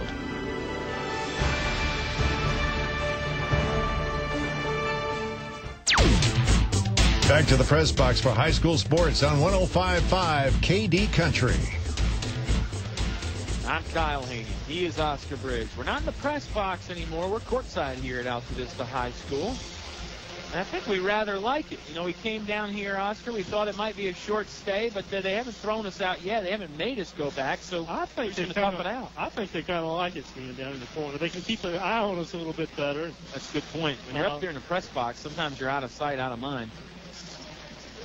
But the Subway pregame show and Subway in general, never out of sight, out of mind. Two great locations in Altavista, Main Street, and also the Walmart on Clarion Road, just off Route 29. Very convenient to out-of-town folks. You know, if you're just zipping up and down 29, you get off on that exit. It's the second exit if you're coming from Lynchburg, third if you're coming from Danville. Before you know it, you're munching on some great, tasty chicken strips from Subway of Altavista. Colonels come into the ball game 18-3. They've had losses this year to Dan River twice, Spotswood once. Two very good ball clubs, and the Colonels really haven't let those losses slow them down much, Oscar. I wonder how much the layoff is going to slow them down. You heard me mention to Coach Carlero, they had that tough stretch. Had the 4-game week and then the 3 back-to-back. That was actually 7 games in 12 days, I counted up. That's incredible. And then, I know, and then now we've gone a full 12 days without a game. You don't do that in the NBA. Right. And the one thing that about the Altavista Colonels is that when you have a layoff, when you play tough man-to-man defense, that usually helps you get over that layoff quicker. You create the turnovers, create the points in transition. And the Colonels certainly rely on that tough defense to generate that offense for them. Right. Offense usually, and scoring in particular, is rhythm-based and feel-based. And sometimes when you have a long layoff, you lose that feel, you lose that rhythm. Defense, particularly the kind of defense that Altavista plays, seems to never take a night off. It's always there. It's a very great weapon that the Colonels have, and I'm sure they will employ it to its fullest tonight. And I keep saying tough man-to-man. You know, I can't say that anymore. Coach Carlero slipped that zone in on us on the Dan River game. Slipped in. It may have been only about 60 seconds worth of zone, but it was certainly enough to make these broadcasters take notice. Haven't used it again. I'm sure Coach Carlero maybe just holding that in the back pocket for maybe the next time it's necessary. Might not ever even use it again. We'll see. It's the Subway pregame show. We'll definitely use this again. Again, it's win or go home. We need to say that again. I think we probably don't say that enough just because we're used to the Altavista Colonels playing well in these elimination games. Heck, they haven't lost a playoff game in over 2 years, so we're not used to having to worry about it. But if the Colonels were to lose tonight, their season would be done. And you got to believe that the Lunenburg Chargers would certainly love to continue their season. They're coached by Mike McGrath. They've got a squad that is junior and senior heavy, and they've got a few names that you're probably going to remember from the football season. They had a very good football team that came down here and played Altavista, and kept it closer with the Colonel's football team than a lot of other people did, Oscar. And we're sitting here watching them warm up, and they got some kids stroking some threes. Let me revert back to Altavista real quick, Kyle. As they do at the end of just about every year, Coach Carlero, a lot of the teams reward some of the kids that have played well on JV and bring them up to varsity. Let me give you the names of the guys that Altavista's brought up. May or may not get to see action tonight, so let's go ahead and recognize those guys now. Number 12, Devontae Mendez. Daquan Poindexter, he's been up and down. Yep. Certainly has played more JV games than he has varsity. And then you've got Traquan Farmer and Tristan Markins. Those are the kids that will be dressing with the varsity, and congratulations to those kids and being able to elevate their game and be part of this experience. Good call. We're going to get junior varsity head coach Troy Harris on for a Subway halftime interview at some point at Colonel Conversations, but just haven't been able to catch up with him just yet. Again, if you didn't hear Coach Mike Cartalero's interview, he did his usual Colonel roll call shout-out list. Even added a few more people. We'd love to add a few more as the playoffs go on. Chad Ward usually sends a shout-out to his wife, Gwen, and his two sons. I don't know, they may be in attendance here tonight, but if they're not, hello to you guys, and hello to everybody out there in radio land, coast to coast, border to border, nationwide, and all the ships at sea. Mr. and Mrs. Basketball fans should feel right at home on this broadcast tonight. The warm-ups are done. We're getting ready for the fabulous and always underappreciated light show here, Oscar. And we in football season, early in the playoffs, I chastised the town and chastised the crowd about being light. Turnout, not the case tonight. Certainly here on the band side, there's a heavy influx of attendees, and the same on the sitting behind the bench. A ton of people here. And it's not packed, but it's probably 75% full. Yeah. Good turnout on a potentially bad weather night. So kudos to the town for coming out and supporting the Colonels. 75% capacity, this broadcaster might say. Question of whether it be correct or not. But can we increase the capacity? That's what I want to know. Well, hey, can we? That's a good question. Maybe these playoff games, we need to think about it. You win 3 state championships in a row, and you need to start thinking about increasing your capacity. Get some bleachers in the end zones here behind the buckets like they have at some bigger places. Just judging from the way the teams are set up, Oscar, I don't think we're going to do the national anthem again. We did one before the Gals game, and I think maybe we're just going to roll on in here to the official player introductions. Which means the light show. Which means the light show, yeah. Andy McCracken on the PA tonight. Yes, sir. Kenny Hunt Sr. Maybe doing some other things tonight, although I do see Kenny Hunt Jr. sitting on the front row there taking in the ball game. And as Oscar said, a lot of folks coming into the gym, and I'm sure we'll see even a few more show up as we go on. The start time is a little bit different. It's only 6:40 right now. Honky Tonk Jukebox scheduled for 8 p.m. tonight. Might not even be delayed that much, but we'll just have to see how the game goes. Well, and we'd be remiss if we haven't mentioned yet that this Central-Lunenburg team knocked off William Campbell to get here. And that score was last night. It was last night, 66-54. And William Campbell had certainly a 3.35 rating. Central with a 2.278, a number 5 seed game. Nice job by Lunenburg knocking off the higher seeded William Campbell. And here comes the light show. The light show is on. While that goes on, as the gym goes pretty dark, let me tell you about our starting lineup. The First National Bank, focused on providing an extraordinary customer experience. El Cazador, a great place for family and friends to dine. English's, your complete home center, and your Atrium vinyl window dealer. David Shreve, attorney at law. When life happens, call David W. Shreve. Select Air Mechanical and Electrical, your authorized Train dealer. It's hard to stop a train. Finch & Finch Funeral and Cremation Services, a family serving families since 1905. Altavista Appliance. Come visit them in their new location on 7th Street in Altavista. Feller Chevrolet, a short drive will save you money. Sonny Merriman, Virginia's premier bus company. English Construction, wishing our high school athletes an exciting and injury-free game. And our live internet broadcast at kdcountry.com is brought to you by Chris Owen, your All-State agent in Lynchburg. Go get a quote from Chris Owen today. Basketball fans are always in good hands with Chris Owen. This concludes the Subway pregame show here on 105.5. And it is playoff basketball time. The drive for 5. The Altavista Colonels trying to three-peat. They are the reigning and defending 1A state champions, and the road to get back to the Siegel Center in Richmond for the state tournament begins right here. I know Colonel fans and basketball fans in general itching to get out and see some ball on the hardwoods. Everybody's got a case of cabin fever in one way or another. And again, as Oscar said, weather not looking so great for tonight and tomorrow morning, so this may be some of the last basketball we see this week. Disclaimer on that, Oscar Briggs, again, not a member of the American Meteorologists Association or anything, but he is a doggone great guy. Yeah, not even close. But officially, we do know that Pittsylvania County is out tomorrow. No word from anybody else, but we'll pass those along as we go on here, try and keep you informed and up to date on these airwaves. Light show is done. Lights are back on. They'll cycle back through. Lunenburg is out on the court. And their starters, start number 3, Jaquan Taylor. Number 14, Colin Dalton. Number 30, Brandon Scott. Number 35, Jeremiah Davis.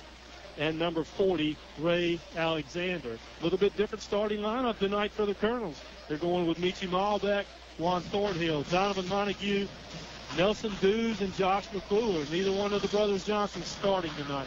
Yeah, normally Darius and Demetrius in the starting lineup, and Josh and Nelson have been the guys coming off the bench lately, even though we've seen both Nelson Dews and Josh McClure in the starting lineup from time to time this year. It's Thornhill at jump circle against a little bit taller Colin Dalton for the Chargers. Chargers in the road purples, white trim, Central written over the number.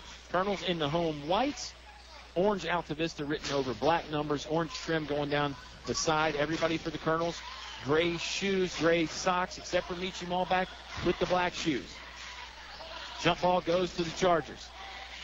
This is Jaquan Taylor.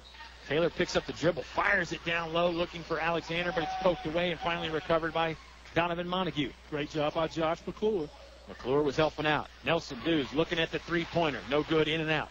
Rebound controlled by Lunenburg. Good box out there by the Chargers. That was Colin Dalton. They'll bring it up far sideline.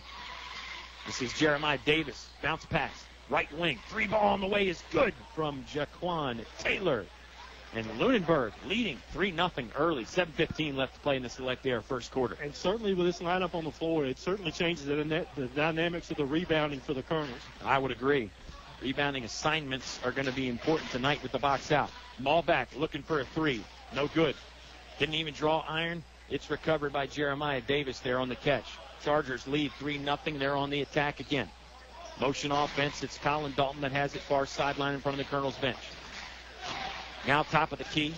Jeremiah Davis again. Davis had trouble momentarily, but he's got it back. He wants to try a pull-up 3. Montague got a nice hand in the face. That's too strong. Didn't draw iron either. Nice job of Michi Malbeck blocking out on that.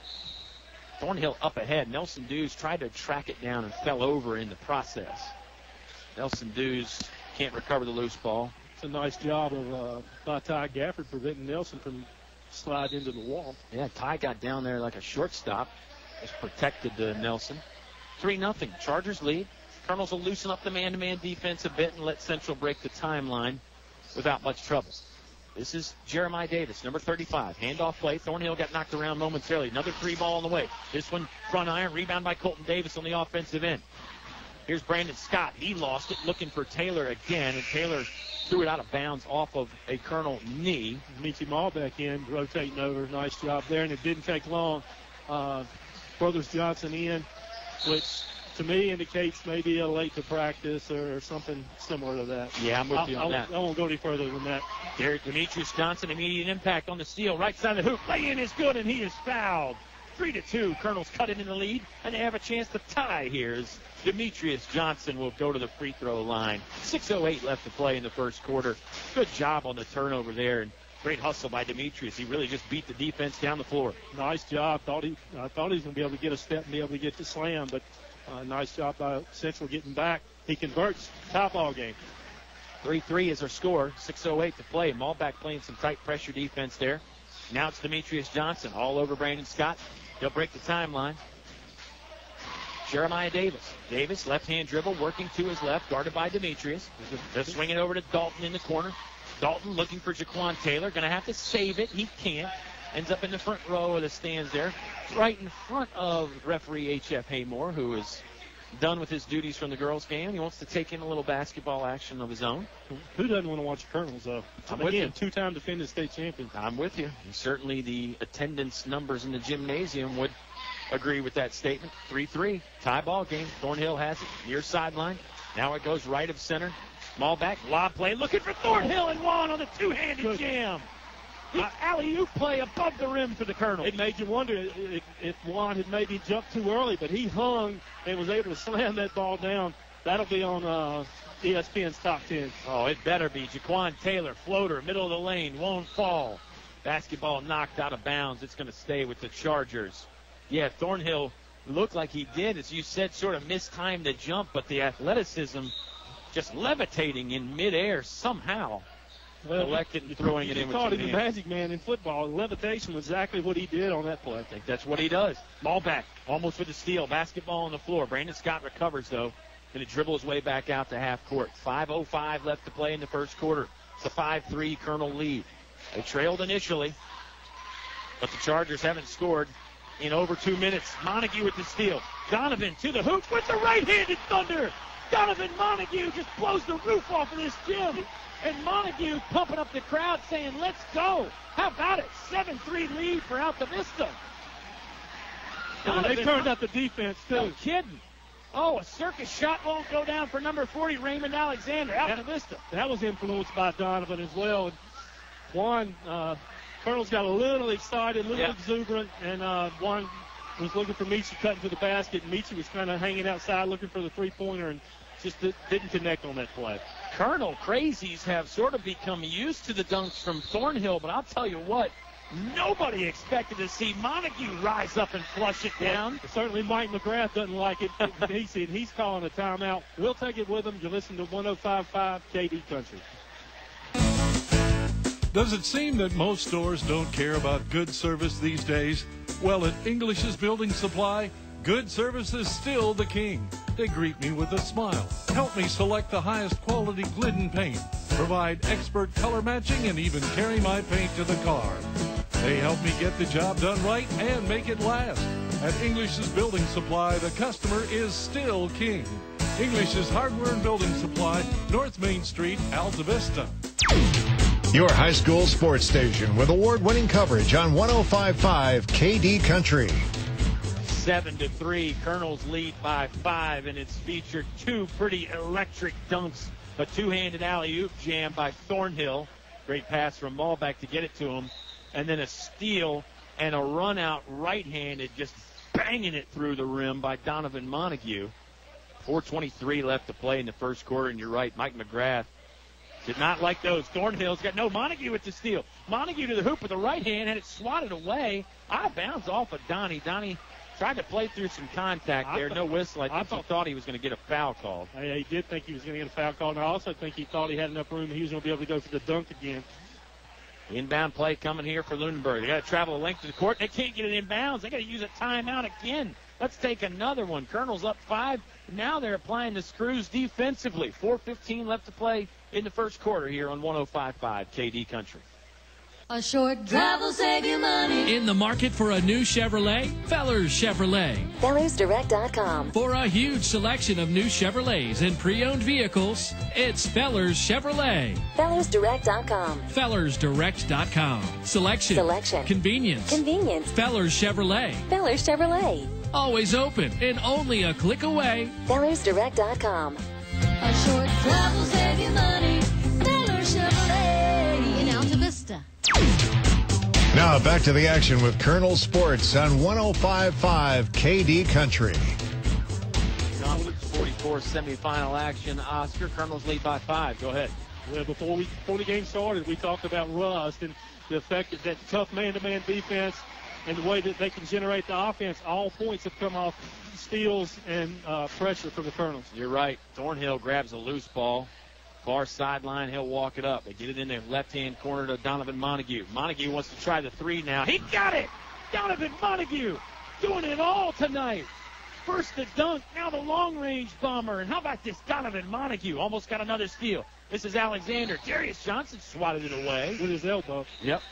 Rose up very nicely, and you're right. Went with the block and ended up getting it with the middle of the arm, not the palm. Out of bounds, though. Central-Lunenburg basketball. Baseline inbound play here from the left side of the bucket. The Colonels look tough on the defensive end. Taylor quickly to the hoop. Floater won't fall from the baseline. There's Alexander. Fall away shot. It's blocked away by Darius Johnson. Chargers still have it. Three-pointer on the way from Tyleek Thomas. Too strong. Darius Johnson rebound middle of the lane. Darius going to bring it up himself from the right side. Darius striding to the hoop. He hits the deck and is fouled. Shot never got above net height because he was really tackled in the act of shooting, and this is going to send Darius Johnson, number 10, senior forward for the Altavista Colonels, to the charity line. 3:21 left to play in the first. And after the Demetrius incident, I'm a little bit nervous anytime one of those Johnson kids hits the floor. Mm-hmm. Yeah, Demetrius injured the shoulder earlier in the year against Dan River. He was out a full 4 weeks. Back and healthy now. Montague going to check out of the game, and he's going to get a much-deserved applause. Substitution replacing him was Josh McClure. We'll have the strong 4 minutes. Demetrius Johnson grabbing the loose ball, rebound, sticks it up and in off the window from the right side. It's good. 12-3. Colonels up 9. Darius missed both free throws, but brother Demetrius saved him there on the rebound and the putback. Colonels on a 12-0 run here. Pull up three from Jeremiah Davis is good. Davis converting the long-range shot. And only way Cumberland has scored tonight has been from beyond the arc. Taylor with one, Davis with the other, 12-6. 2-3 zone for Cumberland. Thornhill's going to take his time, works to the right, now dishes off to Demetrius. Three-pointer on the way from Michi Malbag. Little short, hit the front of the iron. Cumberland going the other way. Loose ball, Taylor grabs it on the floor. Nice job to save it. This is Tyleek Thomas for the Chargers. Michi doesn't look like he's got his legs under his jump shot right early tonight. If he can correct that, I think he'll be okay. Michi does have a different look. We'll talk about that later tonight, too. Yep. Still early here. Pull-up jumper, 15-footer from the elbow. Won't fall down. Demetrius Johnson on the rebound. Lost it on the baseline. It'll be Cumberland basketball inbounding underneath their own scoring bucket. Chargers working left to right from our perspective. They're right here in front of us as we're courtside here in the what we call the south end zone, south corner at Altavista High School. McClure playing some defense that the referees don't particularly care for, and they'll whistle him with the foul. First foul of the evening for Altavista. And shockingly, Coach Carlero disagreed with the call. First one on McClure, obviously. 2:18 left to play in the Select Air first quarter. 12-6. Colonels on top. This is Brandon Scott going to use a high ball screen. Dishes off to Alexander. Alexander, baseline jumper from the left side. Too strong. Rebounded by Tyleek Thomas, and he is fouled. Couple Colonels on his back. Take your pick there as to who that one was on. Let's wait and see what the board says. Josh McClure, his second in just about 15 seconds as well. And this is going to send Tyleek Thomas, sophomore, to the free throw line. It's up. It's converted. 12-7. Altavista's lead cut into. Changes for the Colonels. Nelson Dews on the court along with Donovan Montague back in the game. And given the way that the Colonels opened up on that 12-0 run, you got to be, Coach McGrath, you got to be pleased that you're only trailing here by 4 points now, 12-8, 2 minutes left in the quarter. Second free throw falls. Colonels race it into the front court. 12-8 is the score. 4-point lead for Altavista. Colonels did trail momentarily. Malbach, right wing three. Count that one. Michi Malbach missed a couple from long distance. Not that one. He towed the three-point line nicely, rose up, and drained it. 15-8. Altavista on top now, stretching out the lead a bit. No hesitation from Michi on that, and I like that. He missed his first two, but Michi hasn't met a shot he never liked either. Yep, nice catch and shoot three. Down low, Brandon Scott, right side, poked away, tipped in by Tyleek Thomas. Good job on the follow by Thomas. 15-10. Colonels lead trimmed to 5. This is a very good Central-Lunenburg team. Yep. It's easy to. I don't want to be disparaging to William Campbell, but it's easy to see how they took care of them last night. Yeah, they're athletic. They jump and move nicely. They're attacking the boards. They really quick. Nelson Dews catches momentarily, threw it over to Montague in the corner in the air. Thornhill has it. Right elbow jump shot on the way, in and out, no good. Rebounded by Donovan Montague. Montague sticks it back up, took some contact, no whistle. Hit the side of the iron in the backboard and missed. Here comes Jaquan Taylor up the left side. Shake and bake move, moving to the left corner. Double team momentarily, looking for help. Finds it, fans wanted to walk. Referees don't blow the whistle. Down to 48 seconds left. This is Tyleek Thomas in the corner, running the baseline. Floater doesn't hit anything, but he gets his own rebound after a little bit of a redirect. Pump fake by Davis, driving in, left side of the paint. He is fouled. I'm telling you, Lunenburg attacks the basket. They slash hard, and when the missed shots happen, they head to the glass. That's right, and I was getting ready to add on to what you were saying, is they are hitting the offensive boards hard for preventing the Colonels from getting that fast break going, too. Nice job by Central-Lunenburg so far. Trailing 15-10 with 37 seconds left here in the first quarter. I'll tell you what, they are as athletic as the Dan River Wildcats. Maybe don't have the size of the Wildcats, but they move like Dan River. I throw Appomattox in that conversation as well. First free throw rattles home for Jeremiah Davis. It's a 15-11 lead for Altavista. 37.5 seconds left to play in the Select Air first quarter. Davis, right-handed shooter, rises up. Second one won't fall. Rebound is loose. Now Darius Johnson has it in the corner right in front of the Colonel's water cooler. Thornhill's going to bring it up the middle. Right wing to Nelson Dews. Back to Juan in the middle. Back to Thornhill between the circles. Left wing now to Montague. Touch pass over to Michi Malbeck. That jump shot won't go. Nelson Dews with the rebound. Colonel's on the offensive glass, working nicely. Down to 15 seconds left to play in the quarter. Colonel's up 4, and they'd love to add to it here in the last 10 seconds. Juan looks at the scoreboard. Ball on his hip. Hasn't dribbled yet. Now uses a right-hand dribble, moving right over to Montague. Malbeck in trouble. Back to Montague. Montague catch and shoot. He had the distance, but not online. Great first quarter of basketball. So happy to be done with some of the weather, at least for now, and the Colonels happy to have a 4-point lead. Second quarter on the way when you come back to 105.5 KD Country. Have you looked at your business banking fees lately? I'm Sean Stone with First National Bank, and we have the best business accounts which offer serious savings for your company. We have a full menu of business products from checking accounts and remote deposit capture to online banking. And we have a local merchant card representative who will customize services just for your business. So let First National Bank prepare an analysis of your current activity and show how we will reduce your banking fees. First National Bank, member FDIC, equal housing lender.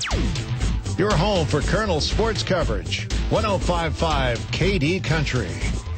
Conference 44 semifinals are on 105.5 KD Country. The Altavista Colonels lead by 4, and Oscar, whoever goes on to win this one, we know the opponent already. Cumberland has defeated Perry McClure 56-32 in the other semifinal.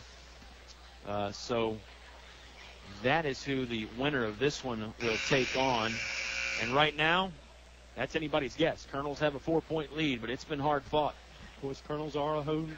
If Colonels win, they would play at home.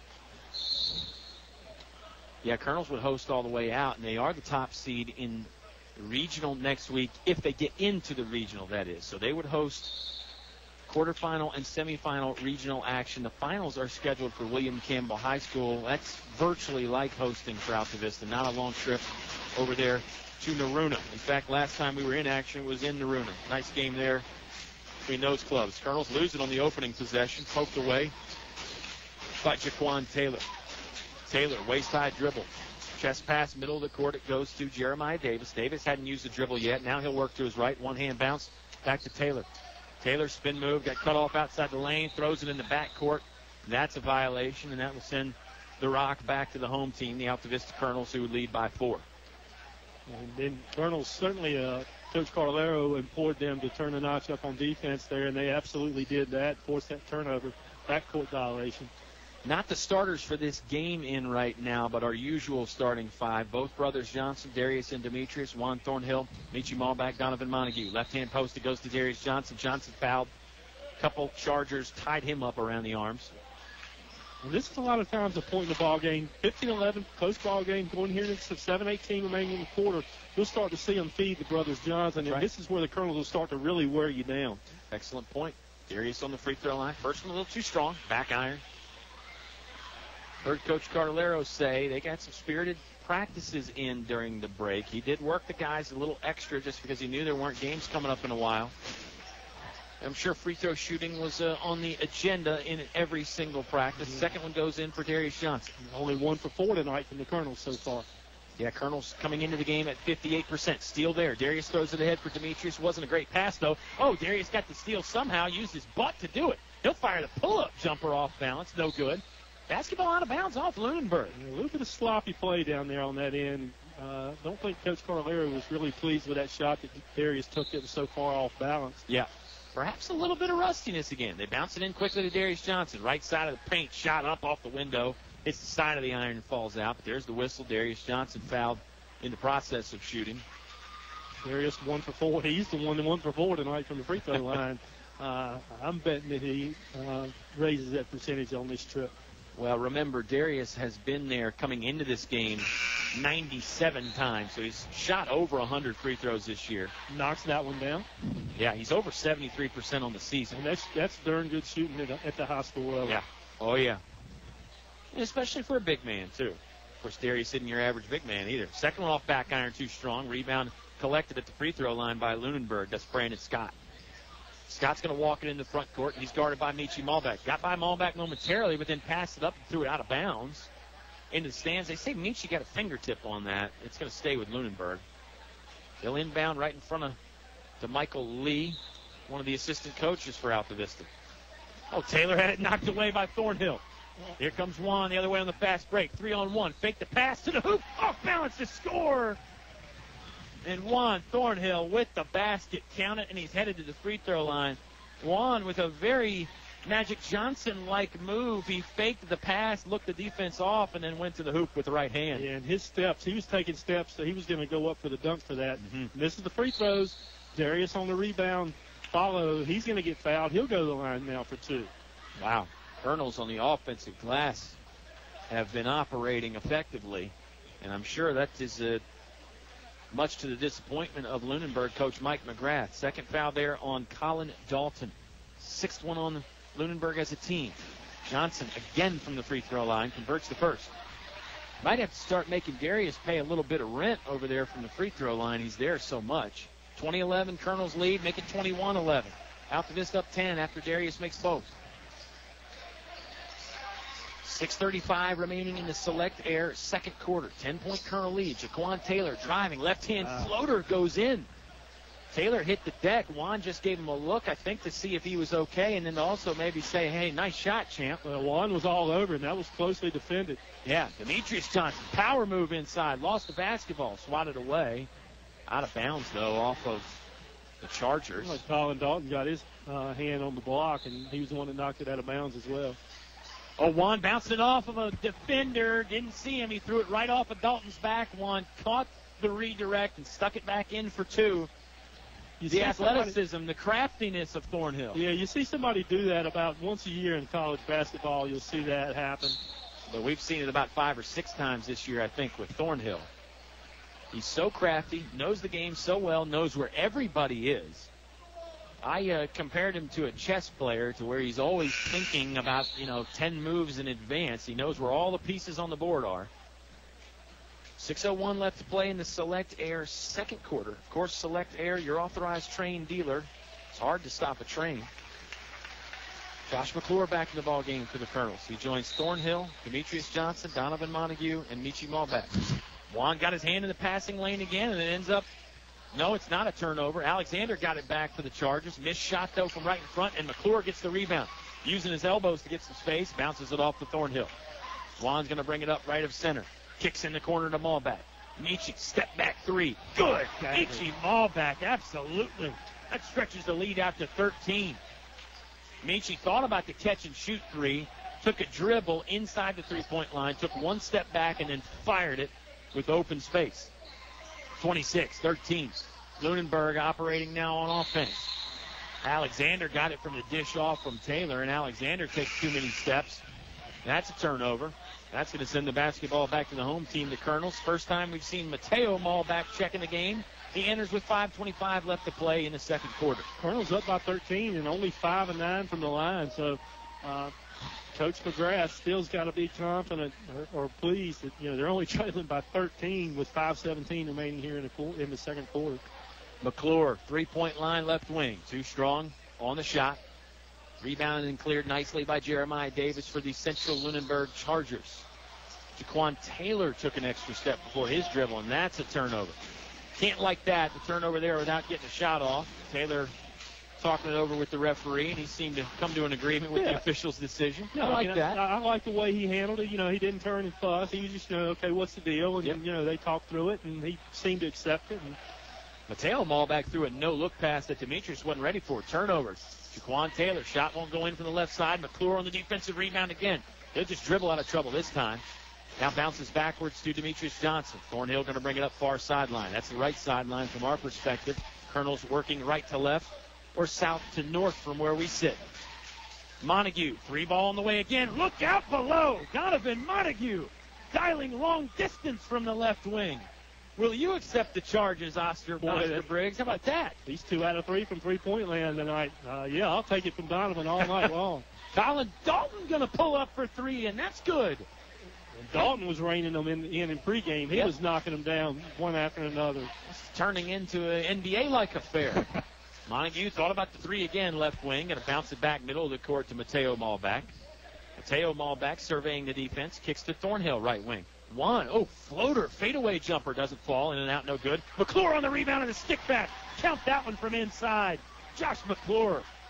Nice job on the offensive rebound and put back for Altavista. They lead 31-16. Boy, Josh works hard on the glass on both ends. Works hard defensively. Absolutely. Blue collar for sure. That might be his new nickname. Shot no good by Lunenburg. That was Dalton. Saved in. No, they're going to stay out of bounds. Brandon Scott just could not get to that basketball in time. Boy, and it wasn't for lack of effort. He almost went out in the lobby. Yep. Halfway through this Select Air second quarter, 31-16. Altavista on top by 15. This feels closer than that, but I'll tell you, the other side of that coin, Oscar, is that the Colonels are threatening to blow this one wide open. Yeah, they are, and they've done it in just a very methodical fashion. It hadn't, started off in that, after going down 3-0, a 12-0 run, Nelson Dews. In for 3. Nelson Dews joining the long-distance shooting party for the Altavista Colonels. 34-17.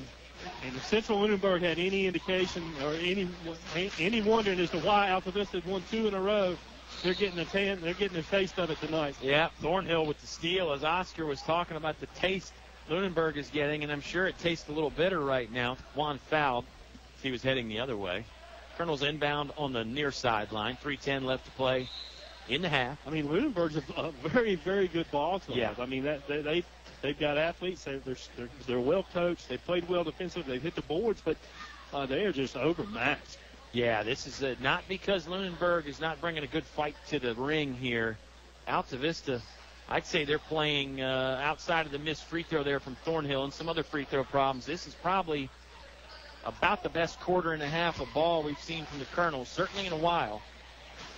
No-look dish inside along the baseline. They were looking for Armand Ramirez, and he can't handle, a little too hot. That's out of bounds off the back wall. Colonels basketball here with under 3 minutes to play in the half. And the thing that makes it especially impressive is with the 13-day layoff. Mm-hmm. I mean, to come out and be as sharp as they are says a lot about those practices must have been good ones. Yep. Thornhill. No-look bullet pass with the right hand. Too hot to handle for Demetrius Johnson. He put it on target. I think Demetrius was a little late reacting. It's a turnover. 34-16. Altavista on top. 2:40 left to play in the half here. Thornhill guarding the basketball. That's Jaquan Taylor. Taylor's going to dribble it to his right. Waist-high dribble. Now he'll get it off. He's going to screen for the man he passed to. That looks like... lost track who it was. It's Jeremiah Davis now. Davis floater. Doesn't fall. Alexander and another Charger bounding for the rebound. That won't go in. Now it's a third opportunity. It's way up off the glass and too high. Rebounded by the Colonels. Nelson Dews up ahead. Thornhill, right hand lay-in will fall. 36-16. Altavista on top by 20. Interesting exchange down there on the Lunenburg end. They had some close looks, Oscar, but couldn't get them to go. No, and the ball almost hit the support apparatus again. You could take every opportunity to use that, I can tell. Well, I mean, you got to. I think you do. Taylor, left wing, now to Colin Dalton. Dalton's three-pointer too strong, saved in by Detrell Barnes, who just shoveled it right off of Michi Malback's knee. I don't know if that was a shovel. That was more of Slam. Fast pitch, fastball in a softball game. Maybe a good bowling move there with the underhanded toss. And you know Michi, he'll file that one. He'll file that away in the memory banks. You're right. 36-16. And there he is. Barnes with the basketball, guarded by Malbeck. Michi puts the right hand on his hip. Now he gives it up. And talking. Teammate. And talking. Jeremiah Davis, Malbeck with the steal. Nice help side defense from Michi Malbeck. Thornhill nearly lost it, but he dribbled out of trouble. 90 seconds left to play in the second quarter. 20-point lead. Thornhill. Good over-the-top pass to Malbeck. They send it back out to Juan Thornhill. Return to Michi Malbeck. Malbeck near sideline. About 1 foot away from it. Now Juan will work it more to the middle of the court. Right wing, one-handed pass to Donovan Montague. This is Demetrius Johnson working the baseline with the dribble. Shot up and good. Demetrius with a bit of a reverse layup. Got it to fall. 38-16. Altavista on top by 28 now. 1 minute to play exactly in the Select Air second quarter. Jaquan Taylor with the basketball. NBA range 3 on the way. Too strong. Montague on the rebound after the tip. Donovan Montague running the fast break. Bounces to Demetrius Johnson. In stride, catch and lay in for Demetrius Johnson. 40-16. Colonels on all cylinders here in the first half. And if somebody's here coaching, scouting against the Colonels, they got to be wondering, what have you got to do? High arcing shot. Rainbow jumper won't fall from Tyleek Thomas. Demetrius throws it ahead. Michi back to Darius Beautiful Johnson. Pass. Well, wow.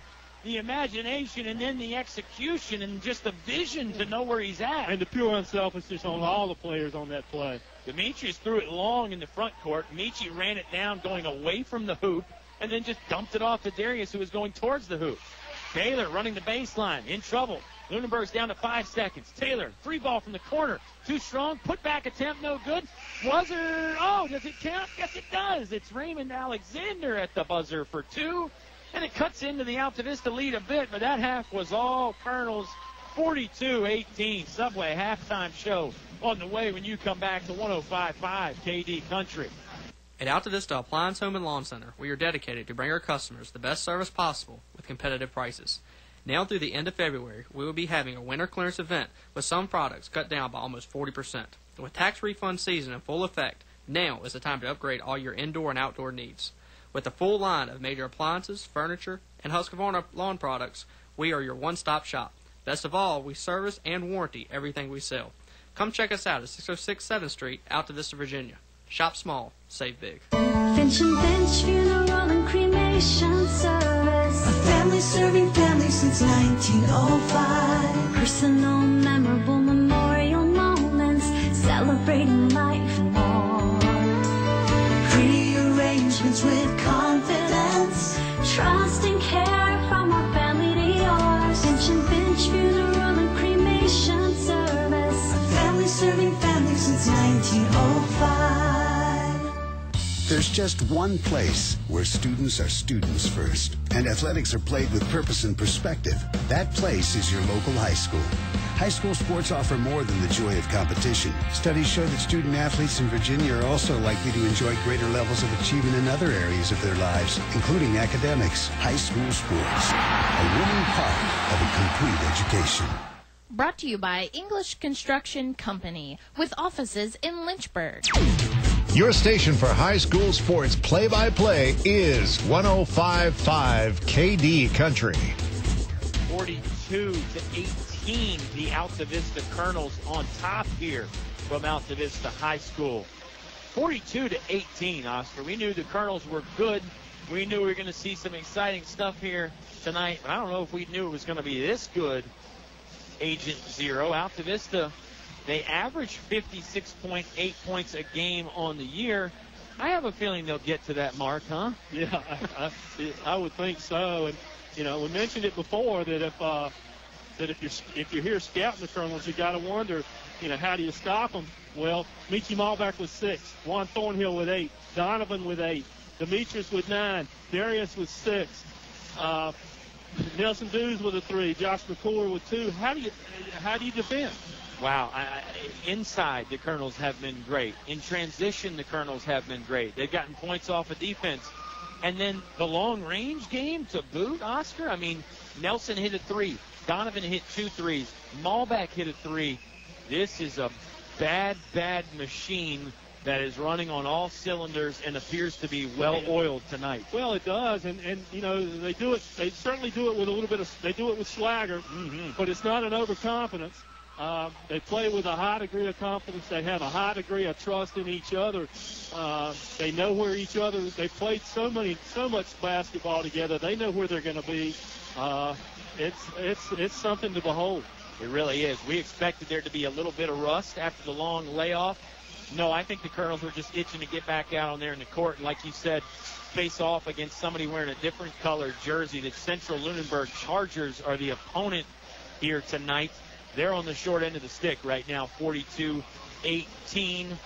Wow, we got a lot to talk about. Let's take one more quick timeout here in the Subway halftime show. We'll bring it back. Oscar ran down the Colonel scoring numbers. We'll give you the Lunenburg scoring numbers. We'll talk a little bit more about all the excitement we've seen in this one. There's been plenty. 42-18. Colonel's on top. You're hearing it all live on 105.5 KD Country.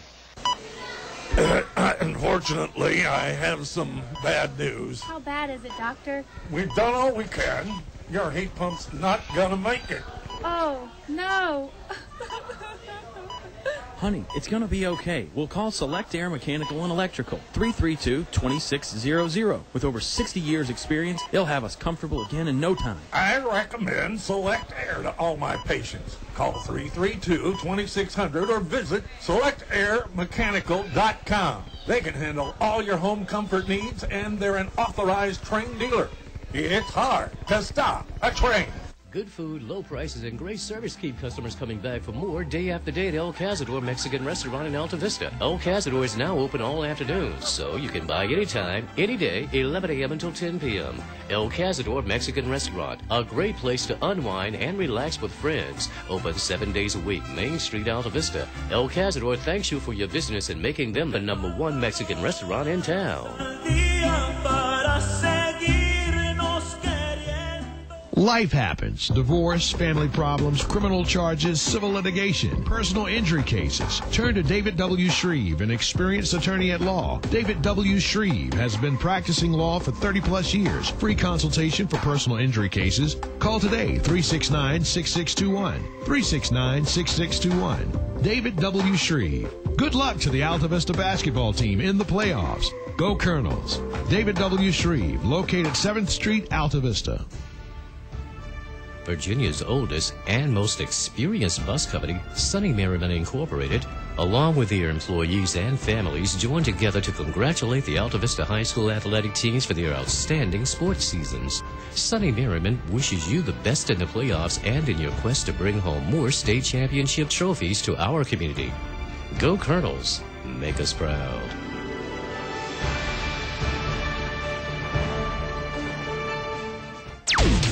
Here's more award-winning high school sports with Kyle and Oscar on 105.5 KD Country. 42-18, the Altavista Colonels on top. No signs of rust from the home team. As we said, Oscar, the broadcaster's probably a little bit more rusty than the players.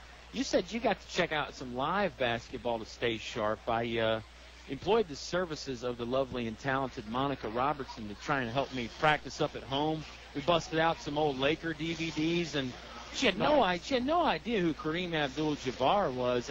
All-time leading NBA scorer, Magic. She knew Magic Johnson. She kind of scratched her head a little bit and said, "Yeah, I think I know this guy." But James Worthy and some of those other role players, 50 all-time greatest. Yeah, I know. Role player. Well, I'm just saying. I mean, I called him a role player to her. Yeah, and thanks. And you certainly got the better end of that broadcasting practice. Oh, yeah, absolutely. Her expertise valued as always. And it is fun watching the old game, seeing how they used to play. And, of course, she and I both got a kick out of the old short shorts. You can't help but laugh at that when you watch that. You know? Every time I'm in the Surfside vicinity, the shorts come on. That's the first comment that comes. But I was going to say, you still play in the short shorts, right? It makes you feel like you're 20 again, right? No. With your old school game? You don't use the short shorts when you go out there to play? I retired. I hung my sneakers up a while back. Okay. Well, you had a dangerous game. We know that. You can confirm it with Maxie Wilkerson when you run into him. And absolutely. Interestingly enough, make the connection here. Unfortunately, we lost an NBA great, Jerome Kersey. And I know Maxey at one point played against Jerome Kersey, so you're not that many degrees away. You only need 2 degrees of separation there, Mr. Briggs. Let's get the focus back on tonight, our current athletes. Get out of the time machine there. 42-18, the Altavista Colonels on top. You ran down the Colonels scoring. What about the visiting Chargers here tonight so far? Yeah, they had equal distribution as well, just not as frequent. Jaquan Taylor with 5, Colin Dalton with 3, Philippe Thomas with 4, Jeremiah Davis with 4, and Ray Alexander with 2. We talked about the Colonels' offense, 27 points in that second quarter. They outscored Lunenburg outscored them 27-7. Yeah, wow. And that's just unparalleled. Yeah, you don't see that very often. And again, the Colonels looking very sharp. There were a few moments of rust there, maybe in the first couple minutes of that first quarter. And then obviously, like any ball game, they had a few turnovers here or there that maybe you could call lackadaisical or poor plays. But other than that, this has been an A-plus on the report card so far. 42-18, they lead. So if you're Lunenburg and your coach Mike McGrath, what do you tell his kids? You notice the long pause there, I'm assuming. I'll say this for the Chargers.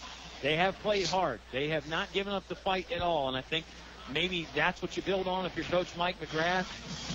I don't know. I mean, you've obviously got to force the Colonels into some bad shots and some turnovers, so I think if Lunenburg does want to have a chance here, they're going to have to pick up the effort on defense.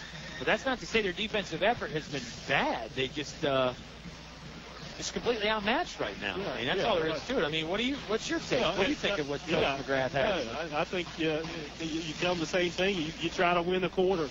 Yeah. And really at this point, you're taking your underclassmen and you're trying to teach them. You're giving the seniors their opportunity, but you're certainly trying to teach the underclass. Use this as a teaching moment for them. Trailing 42-18, and the way the Colonels are playing, and the way that they play defense, I'm not going to say that it's impossible, but it's virtually not. I'm looking for another way to say it. Yeah, I know. I'm with you. It's a 24-point advantage right now at halftime for the Altavista Colonels. Now, let's maybe we're giving Altavista too much credit here. I mean, 24-point leads have been erased. Well, before. and we've seen the Colonels come out and have some spells where they were flat. That's right. I wouldn't say this ball game is all said and done yet. I'm sure we're going to see many reasons for you to stick around here in the third quarter. Third quarter is underway. Subway halftime show is done. 42-18, Altavista on top. Lunenburg starts the third quarter with the basketball. Backcourt violation. It was Jaquan Taylor guarded by Juan Thornhill. Taylor was running that half-court stripe, and eventually he just got too close to it, put the basketball on it with the dribble. Yeah, and that's basketball 101. You stay clear of that half-court, but that's just what the Colonels' defense does to you. Mm-hmm. Looks like the zone defense again from Lunenburg. Colonels are going to take some time to diagnose it, figure out a way to attack it. Thornhill thought about the pull-up 16-footer, passes instead. They got it along the baseline, far side to Darius Johnson. Darius inside to brother Demetrius on the left-hand post, swatted away by Dalton. Darius saves, had to put one foot in the air to do it, and the Colonels lost it. Here comes Jaquan Taylor. Taylor quickly to the hoop. Oh, got banged down on the ground. He tried to lean her there. Hit hard. He's going to stay down momentarily. I think he's okay. Yep, he'll give himself just a push-up. Pat on the back from his teammate Dalton. Nice applause from many in the gym, including my broadcast partner. Yeah, and Michi and Darius both went up to block that, and he made a little bit of a funny twist, and really, I think it caught both of those kids off guard. There certainly wasn't any intent for the hard foul there. This is the left-handed shooting Jaquan Taylor on the free throw line. First one too short. Maybe he should try right-handed. No, just kidding. Well, reference to North Carolina guard Nate Britt. Yeah, he shot left-handed last year, or right-handed last year. Now shot left-handed last year. Okay. Now he's shooting right-handed. Well, there's he's still shooting free throws left-handed. Okay. There's plenty of guys in the association that can shoot with both or equal. I guess we could call them switch hitters, right? They're as good from one side or the other. But for most people, got a dominant shooting hand. Taylor makes 1 of 2. And that trims the lead to 23. Thornhill catches, pump fakes at the top of the key, three-point line. Now he gets it back after a pass from Montague. On the court right now it is Montague, Thornhill, ball back, and the brothers Johnson, Darius and Demetrius. Thornhill behind the back dribble. Got stuck. Now he'll go overhead pass left side of the court to Montague. 6:52 left to play in the Select Air third quarter. Behind the back dish to Demetrius at the free throw line. Now it's ball back. Thornhill driving, left elbow, stops, picks up the dribble. Lunenburg doing a nice job packing the defense inside. Thornhill, pull up three, off the back plate, no good. Rebound controlled by the Colonels, though. Here's Demetrius Johnson. We'll send it back out between the circles to Malback. 6.5 to play in the third quarter. Thornhill in the corner right in front of us. Overhead pass. It goes up the sideline to Donovan Montague. Juan's got it back, and the Colonels are just taking their time. And that's right. They're being extremely patient. That's what makes, a comeback improbable. That's right. Only 8-minute quarters, too. So, it's not like some other levels of basketball where you got more time. Ball bounced out of bounds. Thornhill will come down and do the honors on the inbound for the Altavista Colonels. Got to watch it thrown off the back again. That time the Lunenburg Chargers took it away. Ball back. Sky's in the air to catch at half court. Bounce pass back to Thornhill. Thornhill will circle the defense, moving to his right, resetting the offensive half court set. Malback catches, design three-point play. That won't go in. Malback got his own rebound, though. Dishes off underneath to Darius Johnson. Johnson from the left side, good for two. Nice by Michi Malback on the follow on the three-pointer, and then to be able to look at Michi pick his pocket. Right-hand layup won't go in. Malback's going to go to the free throw line. Yeah, the great defense from Michi Malback. He was all over Jeremiah Davis like a wet blanket that weighs about 47 pounds, and Malback going to end up getting to the free throw line for the hard work. Third foul whistled on Brandon Scott there. First one and a half for Lunenburg. We talked about Michi with his black shoes. Michi getting the full beard going here. Yeah, it's he had some time off to work on the beard. It looks good. Yeah. Malback's hair a little bit shorter than in years past. It's been the same length about all season. But if you look back to his sophomore and junior years, he used to have a little bit more of a shaggy look. Second free throw converted, nothing but net for Malback. 45-19, Altavista extending the lead. Back to 26. Colin Dalton will bring it down for Lunenburg. Chargers haven't had the basketball in a while. 5.5 left to play in the Select Air third quarter. Taylor, fall-away jumper, too strong. Rebounded by Demetrius Johnson at the free throw line. 3-on-2 fast break. Malback to the hoop. Fouled. Shot doesn't fall in. Hit the side of the iron and the backboard, but Malback return trip to the free throw line. Seemed like just moments ago he was there. And you like the way that the Colonels can get that.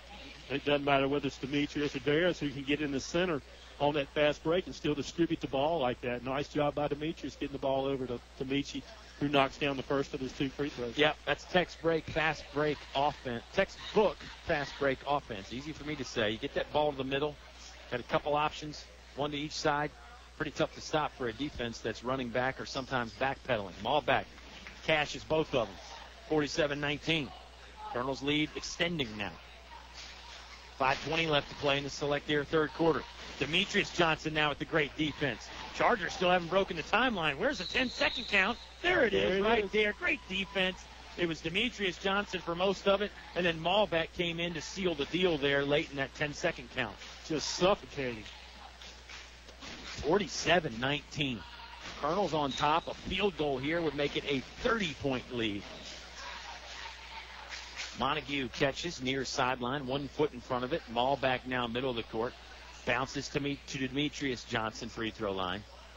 Exchange play between Thornhill and Malback. Now it's down in the left-hand corner. Darius. Demetrius now right hand. Left side of the paint is good. It is a 30-point lead now. The spacing is just immaculate tonight. I mean, the ball rotation, the unselfishness, this is just a clinic.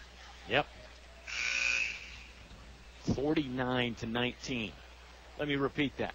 49-19 is our score. The Altavista Colonels on top. And I don't think you should change the dial because who knows what you might miss. We've seen 2 pretty big dunks. We've seen the Colonels fire from long distance. We've seen a lot of spirited play. There's some right there. Malback just grinding after that rebound in the far corner there. He'll bring it into the front court himself. Lost the basketball. That's because he was fouled. Sort of a poke check there by Jaquan Taylor. Yeah, he had Darius. Darius was breaking down, was underneath the basket, and Michi was a little bit excited thinking he could get him the ball, and got fouled about the time he was getting ready to turn the ball loose. Lady Colonels won in the opening act, 44-28 over Cumberland. They advanced to the conference 44 finals, supposed to be tomorrow. And the Altavista boys team doing their part right now to do the same. Ball back, picks up the dribble on the far sideline. Now right point, it goes to Nelson Dews. Michi bounces it down low. Left-hand post to Darius Johnson. Darius, couple dribbles off the window. Shot doesn't fall, but he is fouled. And Darius will head back to someplace he is very familiar with, the free throw line. Foul comes with 4:20 left to play in the Select Air third quarter. Boy, when it's cold outside, nobody comes in handy like Select Air does. Call 332-2600. That's 332-2600 for Select Air, mechanical and electrical. Darius missed the first, missed the second. Good box out that time by Central-Lunenburg. Three charges around the ball. And I think if you have to pick on something tonight for the Colonels, it'll be free throw shooting. I think so. Oh, interesting. Waist high shot goes in for Jeremiah Davis. The ball was partially blocked. Jeremiah just fired from the hip there, gunslinger style. First field goal of the half. Whoa. That's halfway through the Select Air third quarter, so that's 4 minutes of shutout ball for the Altavista Colonels. See what they can do for the rest of the third quarter. 49-21, they lead. Ball back, catch and shoot three on the way is good. Michi, ball back from long distance. That time it was the old three ball in the corner pocket. 52-21. Colonels up 31 now. Jaquan Taylor. He'll dribble. He'll fire from three-point just left of center. No good. Rebound control by Altavista. Thornhill up ahead looking for the dunk, and Taylor got him on the body and the arm. Thornhill kind of laughing that one off, saying, whoa, where'd that guy come from? And Juan Thornhill's going to go to the free throw line. Yeah, fourth foul on Dalton. Lunenburg kids high-fiving because they blocked. He fouled one and didn't get the dunk. Yeah. It's something that you should do. I mean, prevent the easy, too, but I don't know if you should celebrate it necessarily. No, I don't fault for the play at all. Yeah. It was a proper play. Yeah, he did what he had to do. I mean, he went up, he contested the shot hard enough that it wouldn't go in. Thornhill missed the first free throw. Second one to follow. Mateo Malback re-entering the ball game. Josh McClure re-entering the ball game. Second one hits the back plate and then falls down. Good shooter's touch for Juan Thornhill. The lead is 32 for the home team. Colonels on the defensive end now. Jeremiah Davis, crossover dribble, working on Demetrius Johnson. Dumps it off to Raymond Alexander. Alexander's jump shot, middle of the lane, won't go in, but it's tapped in. Volleyball style by a... Looks like the trail Barnes. I think you're right. I think it was Barnes on the tip in. Good active hand work there from Barnes to send it back towards the hoop. 53-23, Colonels lead. McClure sends it middle of the court to Mateo Malback. Malback, bounce pass, free throw line to Demetrius Johnson. McClure catches. McClure looking for help. Whips it to Demetrius Johnson, middle of the paint, poked away. Chargers on the other end. Firing it up. Malback tried to take the charge. Tipped in by number 25, Tyleek Thomas. Similar play, just got one hand on it. Poked it back towards the basket. Nice little run put together here by Lunenburg.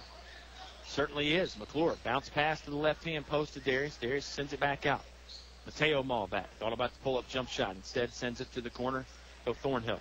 Thornhill shaking his head no. He wants the offense to change something. Juan, crossover dribble, chest pass back to Malback. They cycled all the way around left-hand post to Darius Johnson. Johnson, right-hand dribble, trying to back his man down. Can't. He'll give it up to McClure. McClure, jump stop, middle of the lane. 5-footer doesn't fall, but Josh McClure draws the contact. Nice penetration by Josh. Nice patience by Darius. Darius worked hard trying to get just nice job by Central locking him down, not giving him the opportunity. Yeah, it was. They slid another man over, double-teamed Darius, and like I said, he tried to use his body to back his man down, but couldn't. Wisely just got rid of the basketball. First free throw good for Josh McClure. Substitutes back in for Altavista. This is Donovan Montague and Michi Malback. They join Josh McClure, Demetrius Johnson, and Mateo Malback. On the 1:57 remaining here in the third quarter, I think what you'll see is he'll go with this lineup the rest of the way. He'll put the starters back in at the beginning of the fourth quarter, and you'll see a hard push for maybe 4 minutes to see if they can close this thing out. Line drive type of free throw goes in for Josh McClure, so the lead is back to 30 for Altavista. 1:45 left to play. Lunenburg basketball. This is Barnes looking for somewhere to go. He finds Davis on the right wing. Davis will move to his left quickly with the left-hand dribble. Backdoor cut there to Brandon Scott. Scott couldn't score, has to back it back out. Davis has it again, left wing. Now there's a tussle for it. Ball back, nearly saved it in out of bounds, but its last touch off Mateo in the Colonels. Boy, Demetrius has been very, very active on the defensive end tonight. I mean, out on the wing, out at midcourt, just he's been a huge disruption. The shredder is in full effect tonight. That's Demetrius Johnson on the defensive side. Steal there. Demetrius helped cause it. Mateo Malbec with the basketball. Bounce to Donovan Montague. Monty with the full speed finish for the Altavista Colonels. That was a heck of an athletic play by Donnie. Yes, because he was at full speed. Catching, putting it up to the rim, really in stride, and for some people maybe a little out of control, but not for Montague. Nice move to the hoop by Jeremiah Davis, but it's a charge. Mateo Malbec standing his ground, got the feet set, took the body contact from Davis. Colonels got it all working tonight, Mr. Briggs. They really do. And his feet were outside the circle, too. 57-25. Altavista on top. More substitutes. It's Chancellor Mormon, his first action. Lawrence Galliard also into the ball game for the Colonels. Both Malbec brothers stay on the court along with Josh McClure. Almost looks like a 1-2-2 zone for Lunenburg, or perhaps a 3-2. McClure driving, got to the edge of the paint, off the square, and down. Josh McClure. Boy, he is quietly collecting a lot of points. 59-25. Under a minute to play in the third quarter. This is Jeremiah Davis. About 35 feet away from the basket. Now driving inside the three-point line. Floater with the right hand off and good. Davis with the teardrop. Good shot there from the left side of the court. Up ahead it goes to McClure again quickly. Down to 30 seconds to play in the quarter. Colonels lead 59-37.